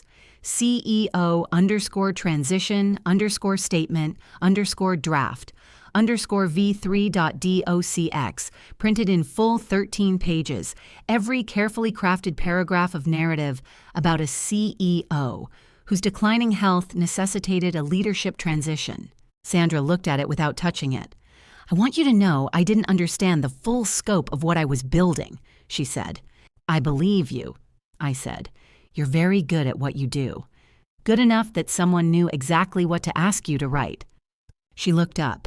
The document is being submitted to the legal record as evidence of premeditation, Catherine said, along with the version history which shows draft one was created 9 weeks ago. 9 weeks. Sandra had been working on this for 9 weeks, which meant Daniel had begun commissioning the narrative infrastructure of this plan before most of the operational pieces were even in place. He had understood that the story needed to be built first. Everything else followed from the story. What do you need from me? Sandra said. Every email between you and Daniel related to this document, I said. Every revision request, every note, everything. She opened her laptop without hesitating and began transferring files to a shared folder Catherine had set up. It took 11 minutes. When she finished, she closed the laptop and looked at me directly. I'm sorry, she said. I should have asked more questions. I looked at her. Sandra Reyes had been VP of Communications for 6 years. She had run crisis management for 3 product recalls, 2 competitor attacks, and 1 executive misconduct allegation that had nothing to do with me. She was, as I had told her genuinely and accurately on the day I first saw the file name on her taskbar, very good at her job. You still work for me, I said. Starting Monday, you'll want to read carefully everything you're asked to write. She nodded. Understood. Good on, I said. I'll need a press statement by Sunday evening. He came back Sunday afternoon. I heard his key in the lock and stayed where I was standing in the living room, not performing anything, not preparing anything, just standing. Daniel looked older than he had on Friday evening. Not dramatically, a subtle redistribution of weight across his face, the particular aging that happens when a person stops holding something up. He set his keys on the table by the door, the same place he had set them for 20 years, and looked at me without speaking for a moment. "I'm not going to insult you by pretending I didn't know what I was doing," he said. "I know you're not," I said. He walked to the armchair by the window, not the sofa, not the seat beside me, but the chair slightly apart. The geometry of a conversation that both people already know the ending of. He sat down heavily. "I told myself it was the right thing," he said, "that the company was too big for one person, that you'd be relieved eventually, that you'd thank me." He paused. I was good at telling myself things. "You were," I said. "Did you ever—" He stopped, looked at his hands. "Was there a version of this where you would have listened if I had come to you and said I wanted out, if I had said I wanted the money and I wanted to leave?" I thought about that honestly. "I would have been angry," I said, "and then I would have found a way." He nodded slowly. "I didn't believe that." "I know you didn't." A long silence settled between us, not comfortable but not hostile either, the silence of two people at the end of something large. "Was it only the money?" I asked. He looked at me, and for the first time in 8 days, possibly in much longer, he answered without calculating the effect of the answer. "Both," he said. "It was both." It was the truest thing he had said to me in longer than I wanted to count. I walked to the bedroom and came back with a suitcase. I set it beside his chair without comment. He looked at it then, at me, then at the room that had been ours for 17 years. He didn't ask where he was going. He already knew. Sandra had the draft ready when I arrived Monday morning. 3 paragraphs, clean, specific, stripped of everything unnecessary. I read it standing at her desk. "Voss & Company confirms the successful identification and prevention of an organized financial fraud attempt targeting company assets. All 22 retail locations and the online platform are operating without interruption. The holiday season will proceed as planned. All 412 employees are fully protected.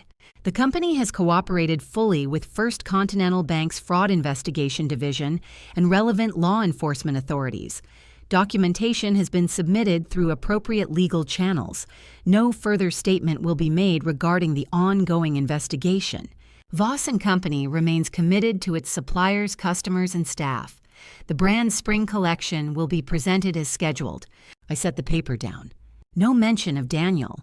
No mention of the gala, the board resolution, the medical letter, the AI voice clone, the fraudulent mortgage application. No mention of 20 years of marriage ending in a living room on a Sunday afternoon with a suitcase, and a sentence that was the truest thing he had said in longer than I could accurately measure. Just the company. Just the 412 people who had come to work every day because the thing I had built was still standing. "There's one thing I want to adjust," I said. I picked up a pen and changed a single word in the second paragraph, cooperated, to led. The company had not simply cooperated with the investigation. The company, meaning me, had initiated it, documented it, and delivered it to the appropriate authorities in a form that required no interpretation. Small distinction, accurate one. "Everything else is good," I said. Sandra made the change. Then she looked up. "Do you want to add anything personal, a line from you directly about the season, about what the brand means? Something that puts your voice in it?" I thought about it for a genuine moment. "No," I said. "The company speaks for me. That's the point." She nodded and turned back to her screen. I walked to the window. Outside, the street was running its ordinary Monday morning deliveries commuters, the city doing what cities do, without waiting for permission or resolution. The statement would go out at noon. By evening, the trade press would have their story. Not the story Daniel had written, the other one. The one where the company survived because the person who built it refused to let it be taken. That was the only story that needed to be told. The sample room on the 3rd floor was the part of the building I had designed myself. Long work tables, natural light from north-facing windows, every surface at exactly the height that made it possible to work for 6 hours without your back complaining. I had spent more hours in this room than in any boardroom, any investor meeting, any hotel conference space where deals were announced and strategies were presented and the future was discussed by people who had not built the thing they were discussing. I came in at 7:15 Tuesday morning before anyone else arrived. The navy fabric was already there, 3 bolts of it delivered Monday afternoon per the original contract. October terms, grade A, $18.50 a yard. Martin's mill. Martin's team, the same quality standard we had worked to together for 15 years. I ran my hand along the surface of the nearest bolt and felt the specific weight and texture that I had selected from 12 samples 8 days ago at a kitchen table that already felt like a different life. It was exactly right. It had always been exactly right. I stood there for a while without doing anything in particular, not reviewing, not planning, just being in the room where the work actually happened with the material that the work was made from at the beginning of a morning that belonged entirely to what came next. The door opened at 7:43. James knocked on the frame even though it was already open, a habit I had always appreciated in him, the instinct to ask permission before entering a space someone else was occupying. "Morning," he said. "Martin called yesterday. He wanted to know if you'd be interested in seeing the spring swatches he's been working on, a linen-cotton blend he thinks fits your direction for the new season." I looked at him. 12 years. The broken elevator, the 4 a.m. inventory counts, the Friday evening 2 weeks ago when he had sat across from my husband at a lunch table and started recording because he did not know what else to do and could not bring himself to do nothing. "Tell him yes," I said. "Ask him to come in Thursday." James nodded. He started to leave, then stopped. "The team's been asking," he said carefully, "about what happened, about what's next." "I'm meeting with everyone this morning," I said. 10 o'clock. He looked at the fabric, then at me. "Good," he said, simply. The word of a person who meant it without qualification. After he left, I stayed another few minutes.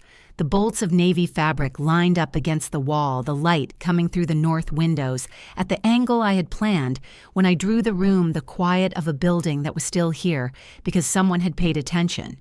I picked up my notebook and went downstairs. 43 people were in the large conference room at 10 o'clock. The full management team, store managers, department heads, the buying team, operations, communications. They had arranged themselves around the tables with the slightly careful posture of people who had read the press statement and were waiting to understand what it meant for them.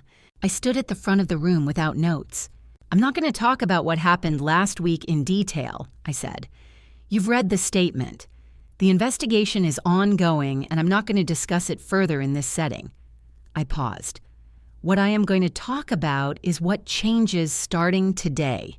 The room was very still. First, any modification to a supplier contract, any change to terms, pricing, delivery dates, or quality standards requires 2 independent signatures from 2 separate departments before it takes effect. Not 1, 2. I looked around the room. If anyone asks you to process a contract change with a single authorization, you come to me directly, not through your manager. To me. I watched Richard in the second row. He was looking at the table. The specific look of a man absorbing a rule that had been built in part from his own mistake. Second, any request for administrative changes to our IT systems, authentication settings, email configurations, access permissions requires my direct written confirmation before implementation. Not a forwarded email, not a verbal instruction, my confirmation in writing. Owen, standing near the back wall, gave one small nod. Third, if anyone in this company is ever asked to do something that feels wrong by anyone regardless of their title or their relationship to this company, you can come to me directly. No intermediary, no chain of command. Just walk into my office and tell me. I let that sit for a moment. These are not responses to a crisis, I said. They are the rules of a company that learned something and decided to be better because of it. That's the only story worth telling. After the meeting, as people filed out, Richard stopped beside me. "Thank you," he said quietly. "For not..." He stopped. Tried again. "Thank you." "I don't need people who never make mistakes," I said. "I need people who tell the truth when they do." He nodded slowly.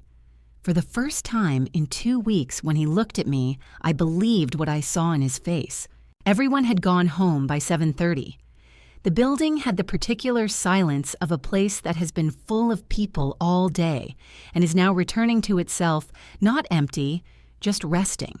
I stayed at my desk until 8, not because there was work left to do, but because I was not quite ready to leave the day behind. The navy dress was hanging on the back of my office door.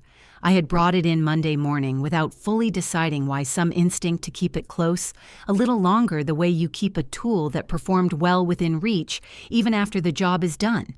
It was the dress I had worn into the most difficult room of my professional life. It was also the dress I had selected 3 months ago from a rack of samples because it was exactly the right color for the season I had been building toward. Both things were true simultaneously. That seemed right. I opened the deal journal on my phone. 43,012 entries. 8 years of every conversation that mattered, every number I needed, to remember every moment I needed, to have documented precisely as it happened. The habit that had started as professional discipline and had ended this particular week as the closest thing to a weapon I had ever carried. I created a new entry. Day 8, holiday inventory on schedule. Grade A, Martin confirmed Thursday. Spring swatches pending. 22 stores operating. Online platform running. 412 people working. Company intact. Me intact. I read it back. Added one more line. Kill switch deactivated. No longer needed. I closed the app. The dress moved slightly in the draft from the heating vent, a small shift of navy fabric in the lamplight, the color I had chosen because it was confident without announcement, because it needed no explanation, because it simply was what it was and held its shape without apology. I thought about the word they had used for 30 years. Difficult, hard to please, uncompromising. The particular vocabulary reserved for women who read every page of every contract, who ask the question a second time when the first answer is insufficient, who do not smile on cue or soften their positions because the room would prefer it. I had spent a long time understanding that word as a criticism. I had spent the last 8 days understanding it as something else entirely. I stood up, took the dress from the door, and turned off the lamp. They called me difficult for 30 years because I read every line, asked every question, and refused to sign anything I hadn't understood completely. It turns out, those are exactly the things that saved me. Sometimes difficult is just the word people use for a woman who knows how to protect what she built. The hallway was quiet. The building was quiet. Outside, December moved through the city the way December always does, unhurried, indifferent, already becoming the new year. I walked to the elevator, pressed the button, went home. Looking back now, I think about everything I almost lost, not just the company, not just the money, but the 31 years of knowing exactly who I was and what I had built with my own hands. I was not perfect through any of this. I missed signs that were there for months. I trusted the wrong rhythms. I confused familiarity with safety. If I could tell you one thing, it would be this. Don't wait until the documents are already in someone else's hands before you start reading carefully. Trust your instincts earlier than I did. The discomfort you keep dismissing as overthinking, pay attention to it. My personal belief, the people who call you difficult are often the people who benefit most from you being easy. And through the hardest 8 days of my life, I held on to one thing, a quiet certainty that felt larger than my own strength. I believe God puts clarity exactly where you need it, at exactly the moment you're willing to be still enough to receive it. That clarity saved me more than any document I ever signed. If this story stayed with you, if something in it felt familiar, or made you think about someone, I'd love to hear your thoughts in the comments. Share it with someone who needs to hear it. And if you haven't already, subscribing to this channel means you'll never miss the stories that matter. Thank you for staying until the very end. It means more than you know. A gentle note before our next story, some narratives on this channel contain fictional elements constructed purely for educational and reflective purposes. If that's not the content you're looking for today, that's completely okay. Step away and find what serves you better. For everyone else, I'll see you in the next one.